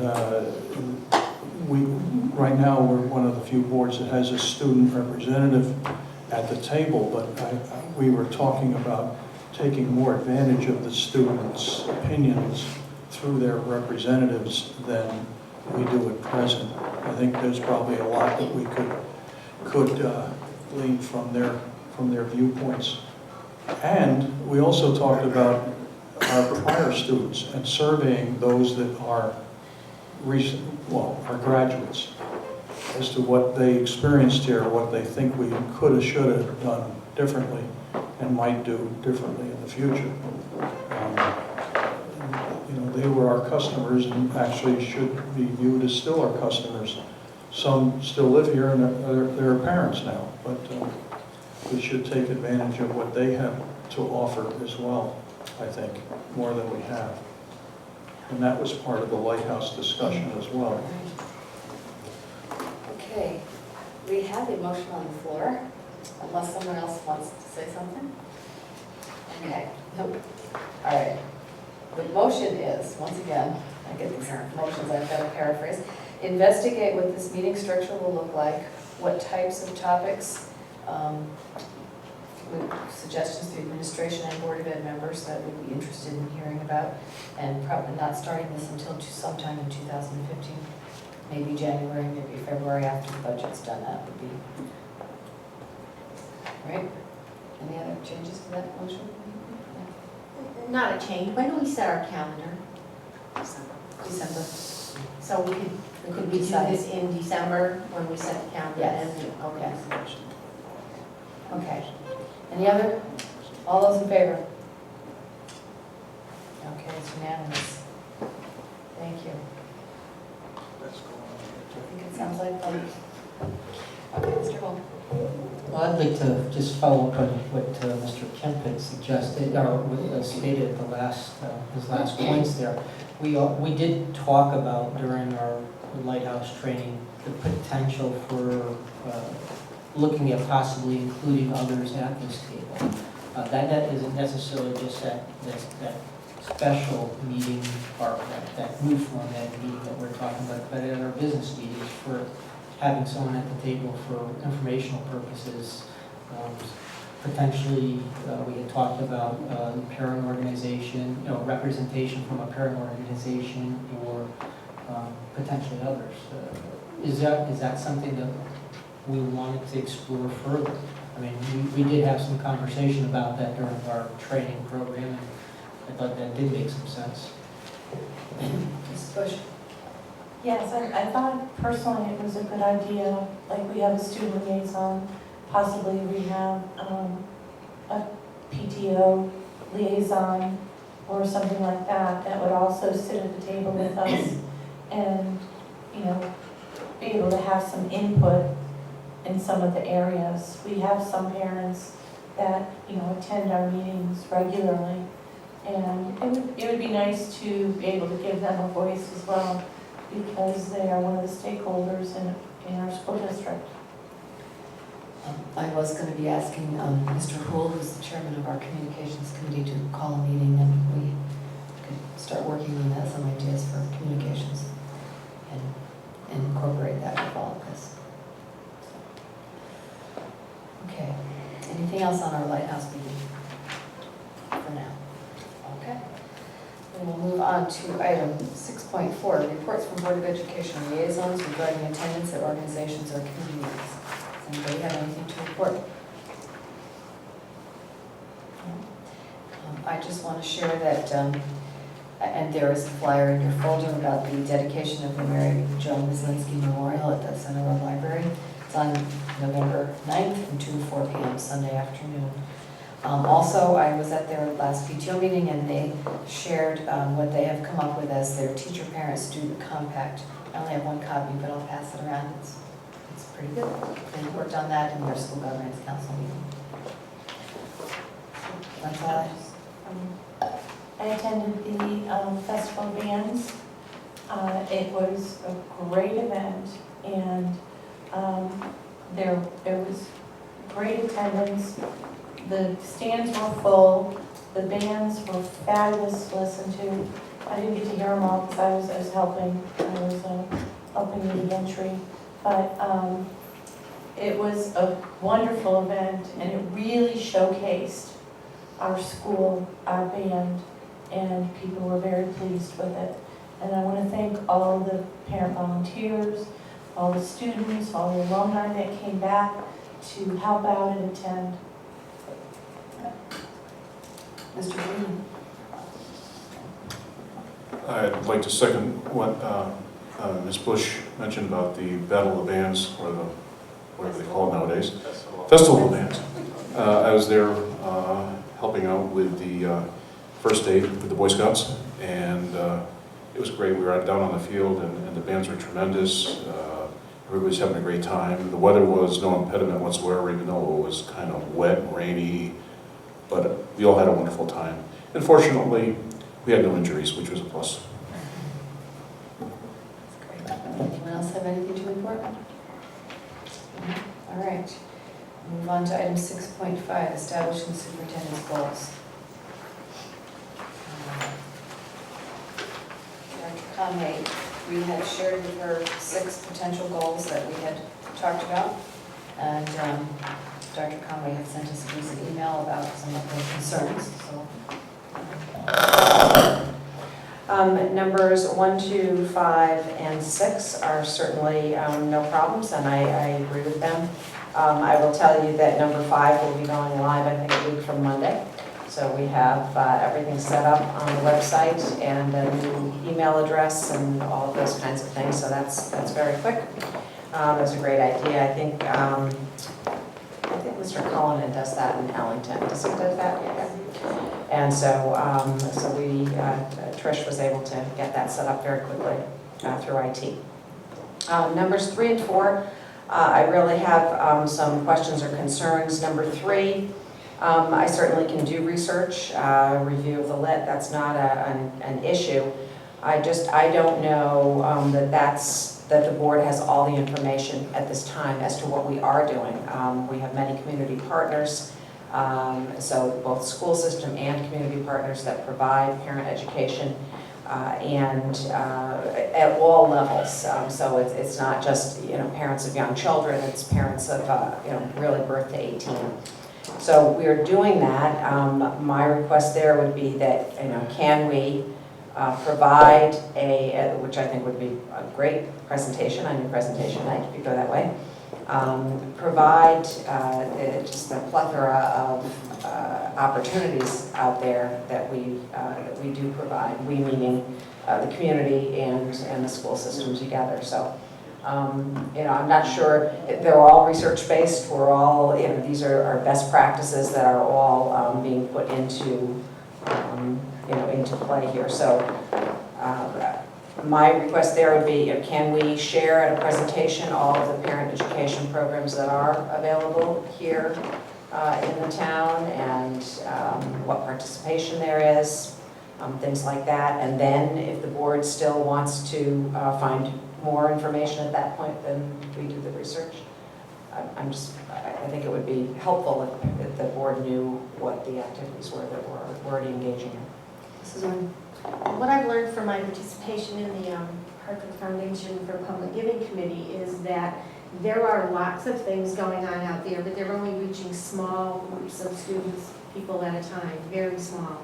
And I think that the intention of number 3 was to find ways to reach more people, more students and more parents by the schools providing something innovative, different. I know that there are lots of things going on, but what I've learned is it's not reaching a lot of people, very small numbers. I think Dr. Conway can confirm that. So I think the intent of the third goal was to find something other than what we're doing that may engage parents in the learning process and make them stakeholders in it. Anyone else have any comments on that?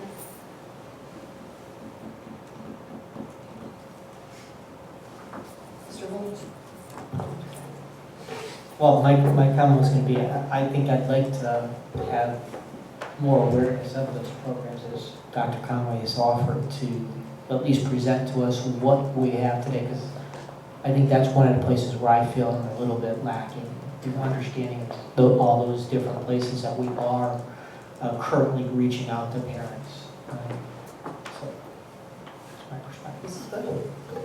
Well, one of the things I'd like to see is that we need to know what is already being done, but they need to be coordinated and they need to be enhanced to make sure that we're getting more parents involved in their students' education. And one of the things that I think is so important is to have parents involved and open up the door, make them aware of what they can do, how they can help. And like I said, I know there's so many things out there and they're all working. A lot of them are working as islands. And we need to make sure that they can be pulled together, or that we can put something in place where there's like one place a parent can go and they can be put into all these different directions, or find something that will work that is easy for the parents to be involved. So it's all about time and easy for the parents. So that's why I like the idea of researching or in coordinating. Maybe we need to add the word coordinate. Anyone else? Well, I mean, I tend to agree with Mr. Houle that we need to know what is being done right now. And I don't have a problem with saying after we hear what's being done, that we want more. But that would be my suggestion, that maybe if we go to the format of or even if we don't change to a format of presentation at our first meeting in January, we have a presentation about what is already being done, and then we can go from there. That's my suggestion, yes. Yeah.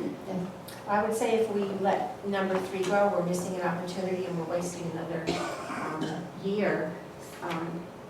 Through you to Dr. Conway, can you confirm that there are programs that are reaching children but not nearly the number that we're talking about? I would agree with you. Okay, so this effort wouldn't preclude educating the board about everything that's going on, but I don't think that those presentations should eliminate goal number 3. I think they would simply give us a better idea of how much we need to do something more on a larger scale to reach more people. So I think both can go hand in hand. I would not be in favor of relinquishing goal 3 in lieu of presentations to the board. I think they can work together.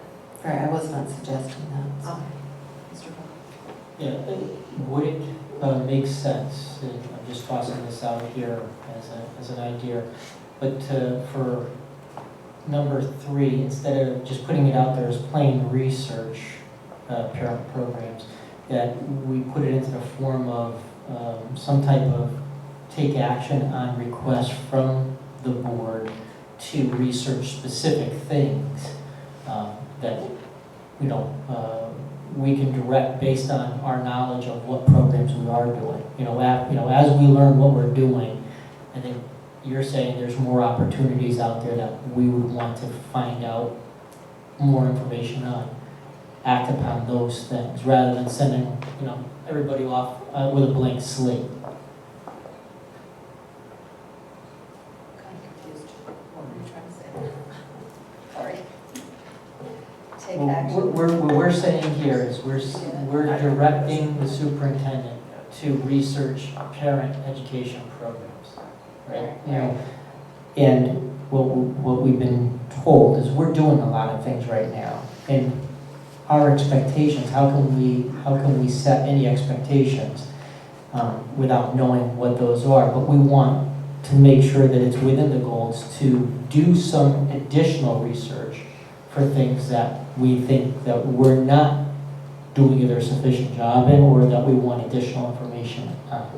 So how do we get that out of number 3? Sorry about that. Do you have a suggestion there? Yes. Yes. Thank you. I think the thing that's throwing me off is parent education program, all caps, the first letter is capital, tells me that it's a program. It's PAT, parents as teachers, or it's PEP, something empowering parents. Those are programs. Those are programs that we run. There are probably 20 of them across the community, maybe more. And when I read the next part, enhances the ability of all parents to support their children's learning at home, at school and at home. We've talked, even in our Harvard Foundation meetings, we've talked about what is that all parents can do to support their child's learning at home. Have a place for them to do the homework. No cell phones are answered, no TV is on, no radio, whatever it is. Those kinds of things. Those are our gut beliefs that every kid needs a place. They're backed up by research as well. So I'm just, I don't think there is a program that we would educate parents, all parents across the district, that they're going to support their children's learning. I just don't even know that that would exist. They seem to be two different things. A parent education program, lots of those, and enhancing the ability of parents to support their child's learning at school and home. And so is that a, not a flyer, but a piece of paper that's 4 inches by 12 inches that says, at home, have you provided your child with a quiet place?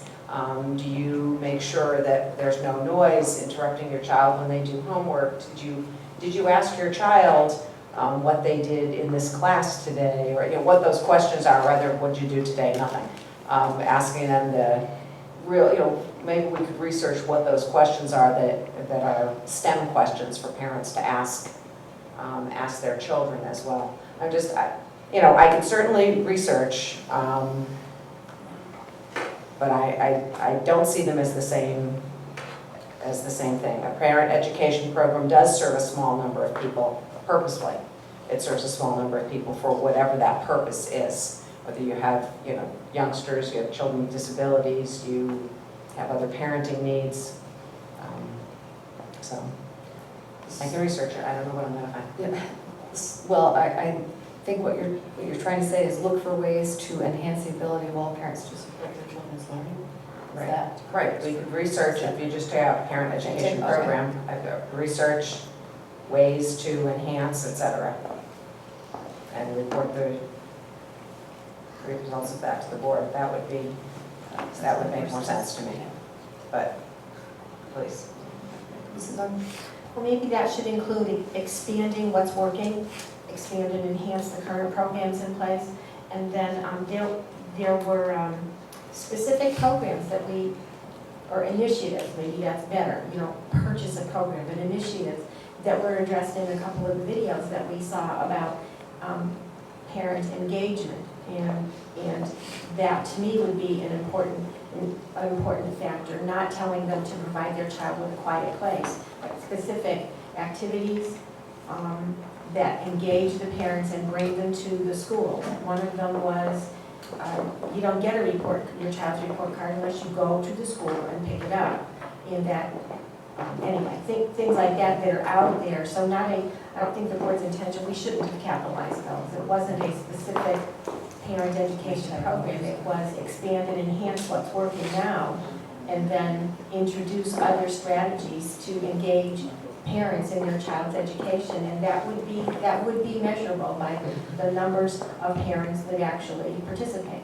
I think it is a valid and a reasonable goal because we can measure it as well.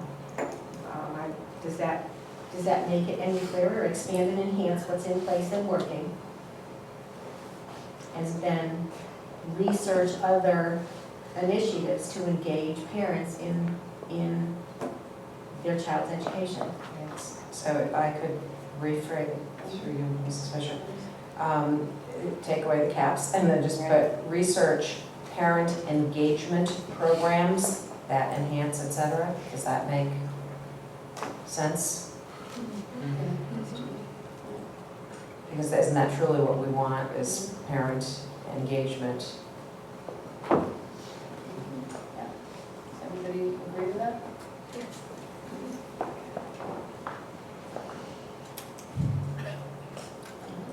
Could we include enhance and expand or something? I'm looking for ways for this to be a successful goal. And if we're measuring it by numbers of parents, then maybe those numbers could be grown, what's working could be grown, and that would achieve a successful goal as well. So not just research engagement programs, but expand and enhance current programs that are working.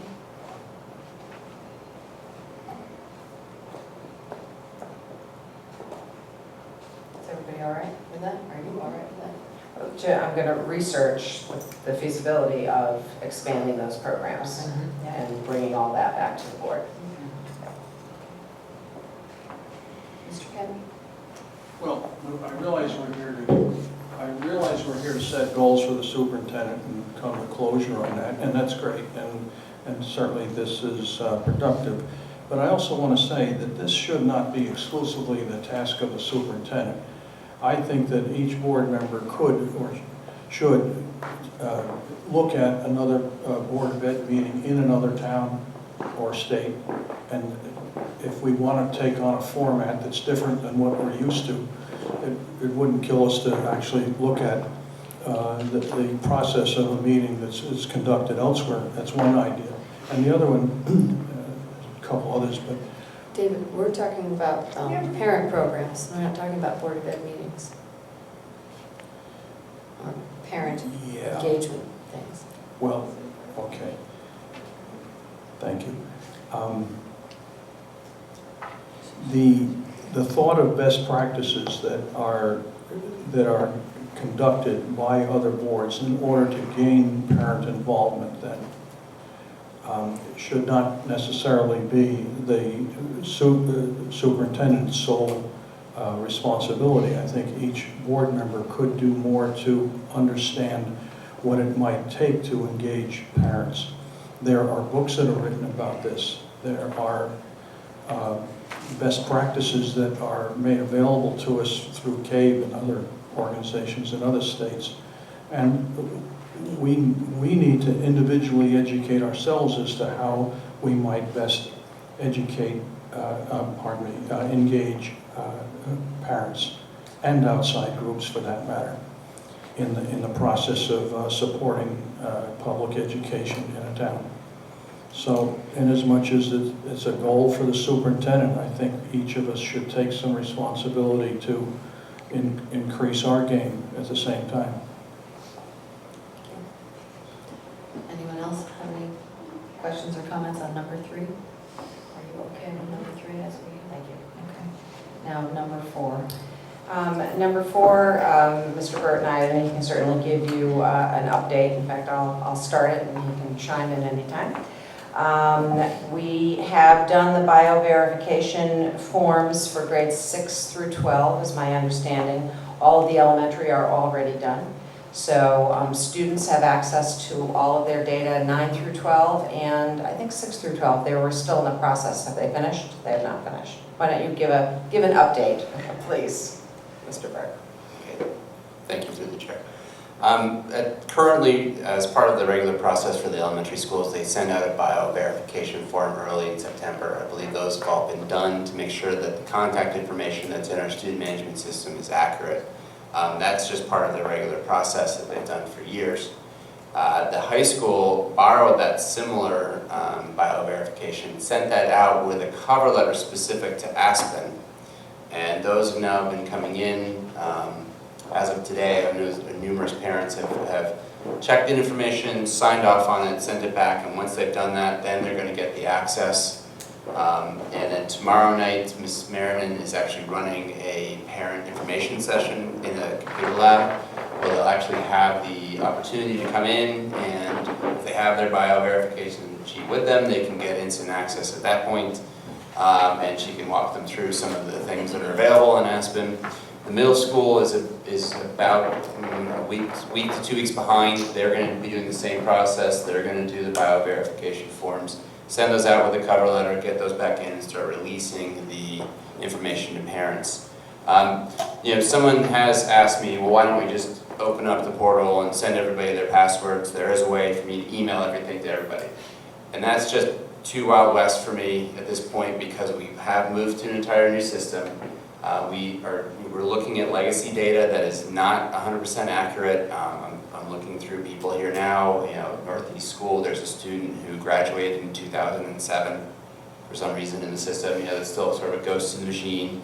So with that type of possible inaccuracies in the data, we don't want that to get access for someone that should not have access to a certain child's information. God forbid it be, worst case scenario where someone no longer has custody, but all of a sudden now has access because we emailed them, access to where they're living. So we really wanted to make sure that this first year we go through a very tight process, get the information back, and then open up the portal. All the user accounts have been created for the most part for parents. Now it's just that process. They have to be verified by the schools to say, yes, here's your piece of paper with your username and your password. So we're working through that process now. In terms of what's actually available there, as I think I said in a previous meeting, the middle school and the high school, those teachers have been using electronic gradebooks for years. I know the middle school, it was a school initiative to make sure that their teachers were updating the gradebooks and they were communicating through iPass. I know at the high school, I would say a significant majority have already used electronic gradebooks. So this is just, yep, we expect to do this. We're going to be doing this in Aspen, both at the middle school and high school. A reminder, at the elementary level, primarily folks have been using paper report cards. Gradebooks. They did not use iPass. iPass was not set up to do elementary grading. They've never been trained in that. And also another piece to it is that we are moving away from our current report card to a new standards-based report card. That process is still ongoing. We're finalizing that. We're really cleaning it up, and we're working with Aspen. They have a fantastic system that we're implementing in the next couple of months. It's based on standards, it's based on national standards. We can tweak those. Those can be put into assignments and gradebooks, and then it'll average out those assignments based on those standards, and it'll give you a feedback as to how students are progressing at any moment throughout the month, throughout the trimester, throughout the year. But that's a lot of work, is coordinating all of our standards, because we don't want to give 35 writing standards on a report card. It'd be an 8-page report card for parents. So we want to synthesize that into language that makes sense for parents.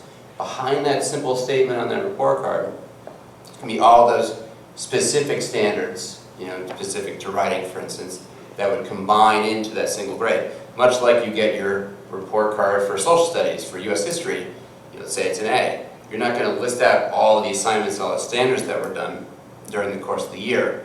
It all feeds into that. Well, this is a similar thing. You take all those standards in those grade books and it filters into a progress for those standards that we've synthesized for the parents and students for the really understand where they are in terms of achievement. So you can imagine there's a tremendous amount of training that we have to do with our teachers over the next, as soon as we get this set up in the spring and in the summer, we have to do a tremendous amount of training on how to set up assignments, how to grade them, and how to monitor them, and how to post them for parents. At the middle school and high school, the training's been ongoing. It's more ad hoc. We have our We have our tech experts in each building. They're able to do it after school during free periods. It's very simple. Folks are used to it. Total different scenario at the elementary level. So in terms of opening up the portal at the elementary level, we can open it up, but it's pretty much going to be information that's going to be on attendance and any kind of messages that the teachers would be posting, which would require some training as well. Another reminder, I know I'm going on here, is that we have emphasized at the elementary level and the middle school and high school, but moving into our new assessment system, MAP and WA. Next Tuesday we have 120 teachers being trained, full day of training. In February, our next full day of PD, full day of training on what to do with those assessments and how do you use assessments to inform your instruction. So that's been really our emphasis. At this point, it's be difficult to then say, add in another emphasis, say, okay, learn how to use electronic gradebook, learn how to post grades, and make sure you're doing that, even though we all have our older standards in there. It just doesn't make sense to us to push teachers in that direction until we have all of our ducks in a row at the elementary level. So the short version is high school, middle school going well. Elementary school is going to be one-way communication, posting some messages. See, that was the 20-second bite. It could have been much shorter. Mr. Hull. So, I guess my question here, are we missing an opportunity? And the question, the reason why I say it that way is, I heard you say communication. That's one of the tools that we're trying to use, for communication as a school district with parents. Today, parents have to go and find a teacher's email. They're using their own email to communicate back and forth, and each year they have to, do that. If we use the same system for all communication within the district, if I have a kid in middle school and I have a kid in elementary school and I log into Aspen, I can communicate with the teachers all through one system, one point. I'm used to that. So I guess I'm looking at this, are we missing an opportunity by not spreading to the elementary grades the ability for the parents who sign up for email communication through Aspen to communicate with the teacher through Aspen, potentially maybe learn about class assignments if that teacher happens to be more techie and want to post class assignments or things like that. The grading and the other aspects of it could come along, but I say we're pushing this through our upper grades, and yet we have parents who have kids in a variety of grades. Why couldn't we use the same system for all communication at least? It will be open to teachers for them to do that. I was thinking more about the training process for them. There's not a lot of ample time for us to go into depth of training. But it's open. It's open now. Everyone has a username and password. They're able to get in there. The elementary teachers are taking attendance there, so the attendance information will be there. We can do some simple webinars for them on how to communicate, via email. There you have your class list. You can select certain students or all your students and send an email to them, as long as there's accurate information in the contacts that would send out to all the parents that are there. And then posting of, that actually is called pages, if you will, for each of the courses or classes or debate club. We haven't set that up at the district level. We've been really fixing things, and the report cards are due, and transcripts are due, and those things are coming out that we really need to spend our time on. We haven't spent the time on creating these pages and training folks in them. I'm not very familiar with them as well. So for me to train the trainers, to train the teachers, so that's probably realistically by the time we get through all the different report cards and transcripts, talking after the new year. So it is a possibility this year, absolutely. Is it a potentially a lost opportunity? Yes. But again, it's a prioritization. And we can open it up and it would be available. I just, wouldn't be, I would lower your expectations and say we're not going to have, 150 elementary teachers all jumping on this and doing it at once because we haven't adequately trained them. I would say, the expectation, raise the bar for September 1st, but, for now, I would lower it. Suzanne. That's disappointing to me, Mr. Burt. We've got 9 months to 8 months till the end of the school year. We did say the end of the school year. Okay. And these teachers are, certainly bright enough and to handle this. I think it's just a matter of making it a priority or not. And what I'm hearing is it's not a priority, and I think this board is saying it is a priority. That we need to communicate with our parents, and we need feedback from them as well. And to put this off for longer is to me too great a missed opportunity to let happen. I don't know, is it truly an unfair expectation, or is it that it's going to take some push to achieve something that we really think is worthwhile and important to achieve? If the board makes it a priority, then I will make it a priority and find a way to train the teachers. Don't you think that the teachers are ready for this as well, this kind of communicating? I would say that they're already communicating in many ways. There are district and school and teacher goals. As part of our new evaluation plan, they do have to fill out a form at the start of the year that's about communication with parents. So it's already an emphasis within the district. It may not be through this particular system, but if it's a priority, then we will find a way with the training time we have and other means of communication, possibly webinars to train folks. So it's not an impossibility? No. Okay. Right. Yes, thank you. And I appreciate Mr. Burt responding here, since obviously this particular goal would be delegated pretty much 100% to him. As long as it's understood by the board that these processes will be put in place over the course of the year, that they won't all be up and running for the rest of the year. I think we had actually talked last week about opening the pages, and one of our ideas was to use Karen Lipsky, our technology integration specialist, thank you, I forgot her title, to create a video that the teachers could watch in order to learn how to do the pages. So she has to be trained by the company first, and then she would do that. But we were talking about that for the beginning of the calendar year, for January or so, to ask teachers to start pushing them along that vein. The report cards, certainly putting in assignments and things like that, I think are important, and teachers can do those as they go forward. Because we are rewriting the report card, that's not going to be up. That's not going to be even ready, because the board has to approve it first anyway. So that's not going to be ready. They're still writing. They've been writing all summer. I have a question. Are we looking for the standard-based report cards to begin next school year? Yes. So would it be more realistic to change this goal to have it operational by the beginning of next school year? Well, it will. That was but that's not, I think the point, if I may speak for Ms. Arn, that the point is that we shouldn't just get all the pots on the stove and then put them all together on August 31st. I think that the sense was as we can do things to move them along. Is that where you were? Yes, that's the missed opportunity. Right. But I mean, I think from the way we've written this goal to begin with, we didn't expect it all to be done all for the school, not all of it to be done for the school year, correct? Because we said we gave them to the end of the school year in this goal. Right, and the communication tool certainly, as the pages are opened up. Yeah, I believe that was the intent, was the communication piece of Aspen. Understanding that the transition to the grading system is going to take a little bit, but it's getting that consistent communication channel open through that tool, which we've invested in as our communication tool with families.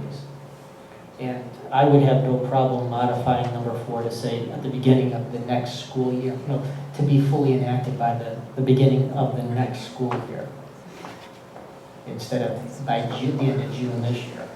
Because that gives you until September. Yeah, it gives you the summer to do some training if necessary, correct?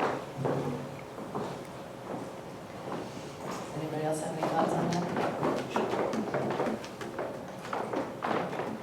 I just have a separate question. Okay. What I just heard was that if we implement this as a goal, that Dr. Conway will turn it over to Mr. Berg 100%, and then it becomes his goal, not her goal. Do you know what I mean? I mean, that, Right, but he's one of her employees, so I understand. he's accountable for what he does. I understand, but we're placing the burden and the responsibility on Mr. Berg. I don't know, suddenly it doesn't feel like a Dr. Conway goal to me anymore, it feels like a Mr. Berg goal. And I know she supervises. Yeah, she's the only employee that we have any say over, what happens. So we're setting the goal for her to implement this. Right. And how she goes about it, just like any of these other goals, Right. how she goes about those is how she runs her business.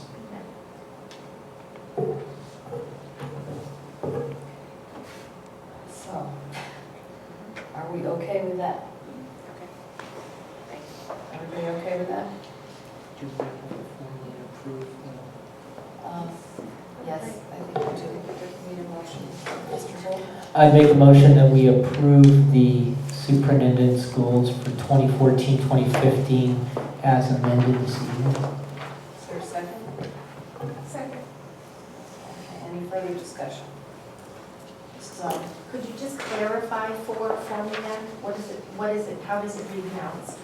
the way we had said it is fully implement the Aspen system, parent-student communication tool for all schools by the beginning of the next school year. That's the way it's written now. But if we're just looking for that communication part that we all agreed was so important, if Mr. Bird is saying that his plan was to get it up and going by the 15 school year, then why can't we request that the communication tool be up prior to the end of the school year so that it can be in place and usable by parents and students? And then they add pieces to that as they become qualified and ready to move forward. When is it reasonable to expect the communication tool to be up and running? I mean, is that possible? I don't know. Well, again, it's a one-way posting of information. One teacher, I'm looking at them right now, has done a real basic thing. They just put their name there in a picture. And there's spaces for links and resources and things like that. I honestly can't give you a clear answer on that. I haven't explored this avenue because there's been other priorities for Aspen to make sure that we're up and running, grade book attendance, report cards, transcripts. This has been on a side burner, if you will, but I can give you more specific details as I research more into it next meeting. So I don't know how you'd like to modify that, if you'd like to make a suggestion. Well, I'd like to suggest that communication piece that we're saying is so important, and that's a step in the right direction. The teachers posted a picture and an opportunity for interaction, if however minimally, and some teachers will do it on a much grander scale, I'm sure, but I hate to put that interactive communication part off until the next school year. So that's why I'm saying So that when would you like it to be? You have to give prior them- to the end of this Prior to school the year. end of the school year. Mr. Kent? Mr. Burke, given the available professional development time and the available professional development funding that's in place, is it reasonable for us to expect you to be able to pull that off, given the other tasks that you need to accomplish in the area of PD in the meantime, as well as this particular implementation? If I may ask for clarification from the board members then of what would be a level of expectation for that communication in of itself to have, this teacher I'm looking at now is one of our high flyer teachers that clearly tech savvy, is exploring the system.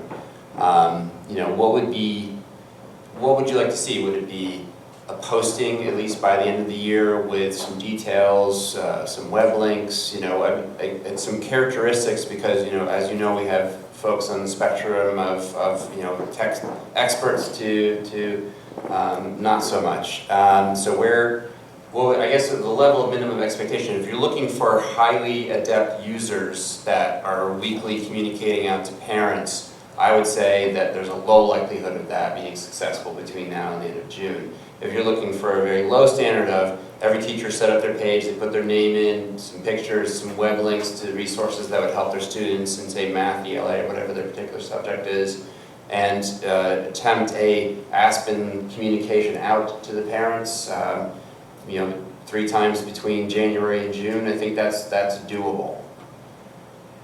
What, But it's- if anything, might, in the area of professional development, might you have to sacrifice if you felt you only had a certain amount of time available and would have to give something up in order to pull this off?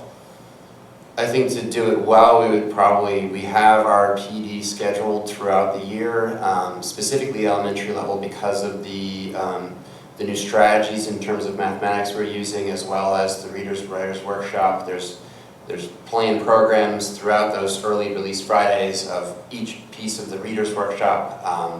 The full day in February, we've got all core area classrooms, K through 9, scheduled again for MAP.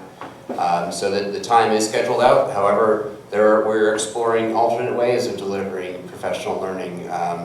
We are going to be looking at, basically using a laptop screen capture of your laptop and giving up, 4-minute, 5-minute video clips and having teachers learn that way instead of just, we model what we want our students to be doing and our teachers to do. So we're going to model that as well. So I can envision if it's that, here's how you set up your quick page, here's how you add an image, and here's how you do an email. Those could be 3 quick videos that they could learn on their own time. Again, that's leaving it to them really more as a professional experience rather than dedicating time from our end. So that'd be more of a putting the onus on the teachers rather than on us giving them that opportunity, if that makes sense. And in order to pull that off, what would you be giving up in order to accomplish that? I'm sorry, to create the videos? No, in the time available that you have for professional development. If you felt that implementing this was going to cost you in other areas of PD, what would that be? It would probably take an afternoon to really get all the buildings up to speed, all the teachers in each building up to speed. It would take one of those early release afternoons. Okay, that's not what I asked. That's the amount of time that you feel. But if you had scheduled other content within available PD time over the course of a year, and you have to give that up in order to accomplish this, what are we giving up in order to get what we want here? As I said, the time is taken up between the ELA curriculum director and our STEM curriculum coordinator. They both have taken those 2 hours and they've segmented out. They've actually, last June, they segmented all those times out specific to the initiatives that we've rolled out at the elementary level, tied to our standards-based report card, tied to our new instructional methods, tied to the 1 week, Teachers College seminars we had this summer tied to the new math standards. We have new assessments being developed tied to all of our new units, to pre and post make assessments for each of those units to ensure that we know where our students are. There's going to be continued development, taking a look at the map and assessment and seeing what instructional strategy can do. We're moving in the direction of we want teachers to have mini instructional rounds, in other words, going into others' classrooms, looking at data, grade level teams. So there's plenty of initiatives that we're using that time for. I have a specific schedule. I don't have it in front of me right now. So if it were the Friday in February, that could be conferring in the Readers Workshop model. I don't have the specific schedule in front of me. But I'm not getting a sense as to what we're giving up in order to... It sounds to me like we're giving up professional development in the instructional piece for our teachers, Well, then, if we were to do that. Then I don't know that that's what we want to do. So as much as this one element is important, I don't know that it takes precedence over some of the other initiatives that that are in place already. Thank you. I think Mr. Bird indicated that he would not be giving up any of that time, that we would create 3 short videos, and he indicated the 3. One was email, one was set up a page, one was, I think, import a picture or something like that. Videos that the teachers would have to do. Now, principals could certainly do them during professional development time after school, because by contract there's 4 there's an hour a week after school. They use them for faculty meetings and other professional learning, so they could use that time for it. Otherwise, it would be incumbent upon the teacher to do that on their own time, to learn there. And then you're going to have, as Mr. Burt said, varying degrees of expertise and time and desire to do that. So certainly we can set the expectation that you've got to explore by the end of this year and at least open the page, and that by next year we expect you to be up and using it, because we can then provide additional training at that point. But we would create, I didn't get a sense that Mr. Burt, those dates are set in stone this year. All the early release days and the full days, they're packed for the whole entire year. So this would be additional training on top that they would receive. And they could, as I said, do it on their own. The principal could do that with the staff. The technology integration specialist could certainly do that with the staff, or a grade level as well.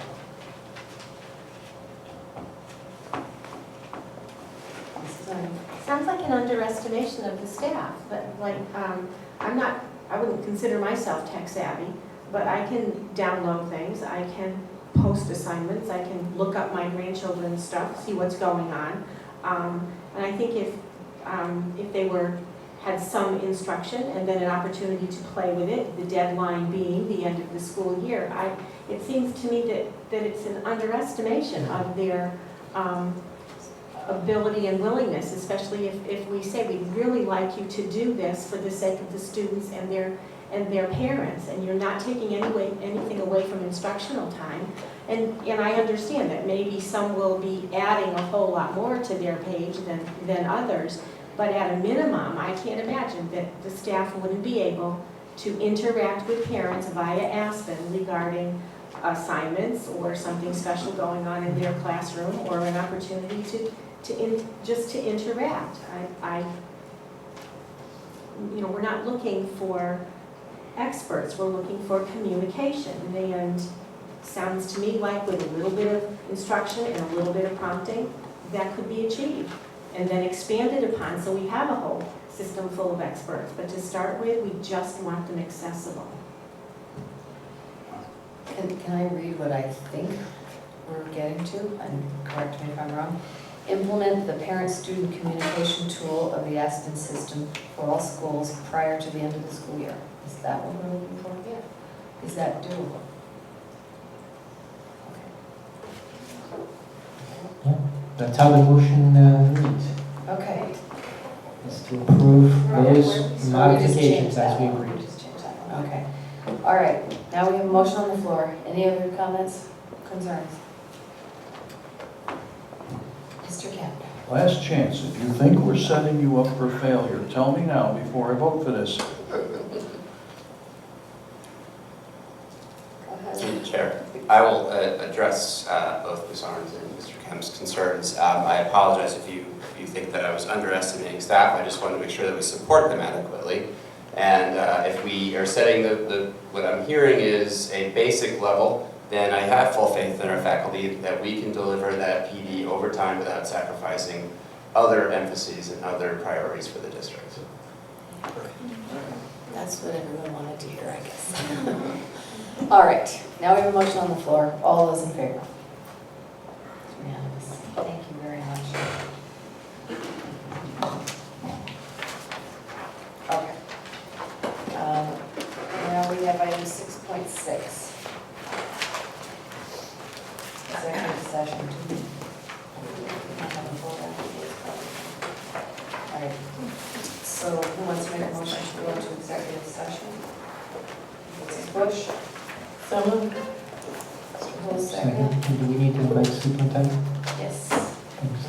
So no. All right, all those in favor of going into executive session, unanimous.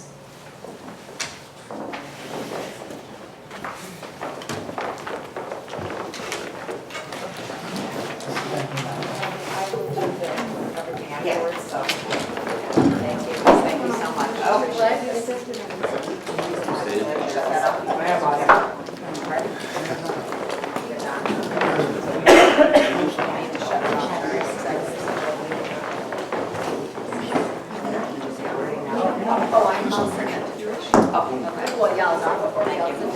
Do you? Yeah. Okay. Yeah, thank you. Yeah.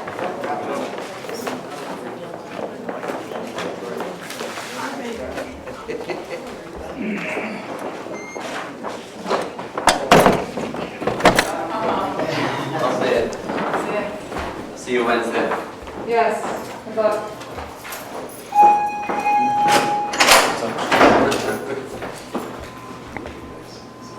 They moved the vacuum. Because I texted them.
Motion to extend till our business is completed. Second? Second. All those in favor? Unanimous. Cool. Make a motion that we approve the superintendent's contract for 2014,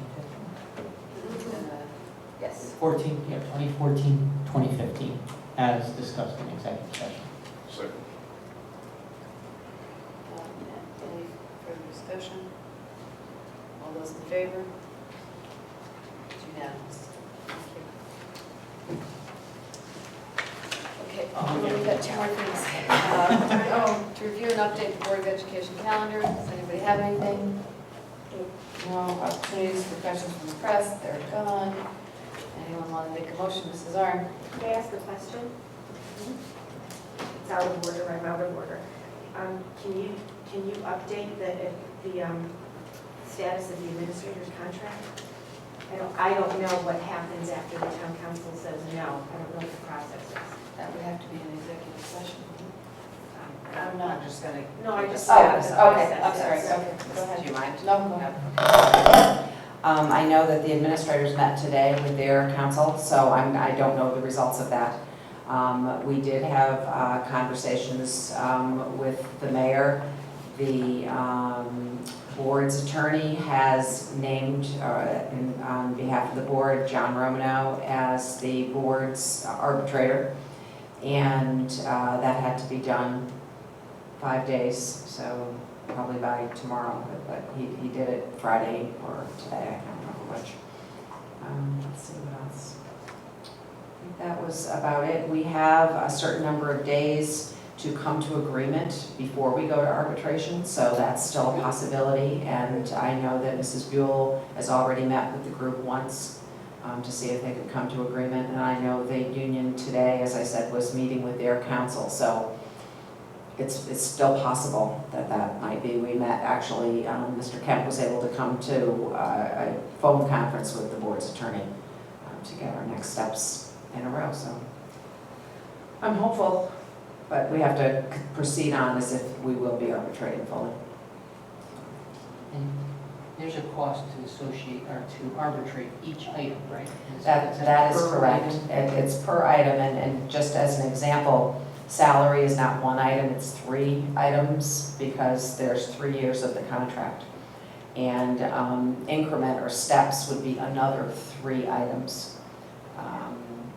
Premium share might be another set of 3 items, and that's all if it still goes forward as a 3-year contract. So there are a lot of things in the contract that if you're talking what costs money as opposed to language, and certainly language could come up again because I wasn't privy to the conversation, so I don't know what kind of language issues, but they could put language issues on the table again as well.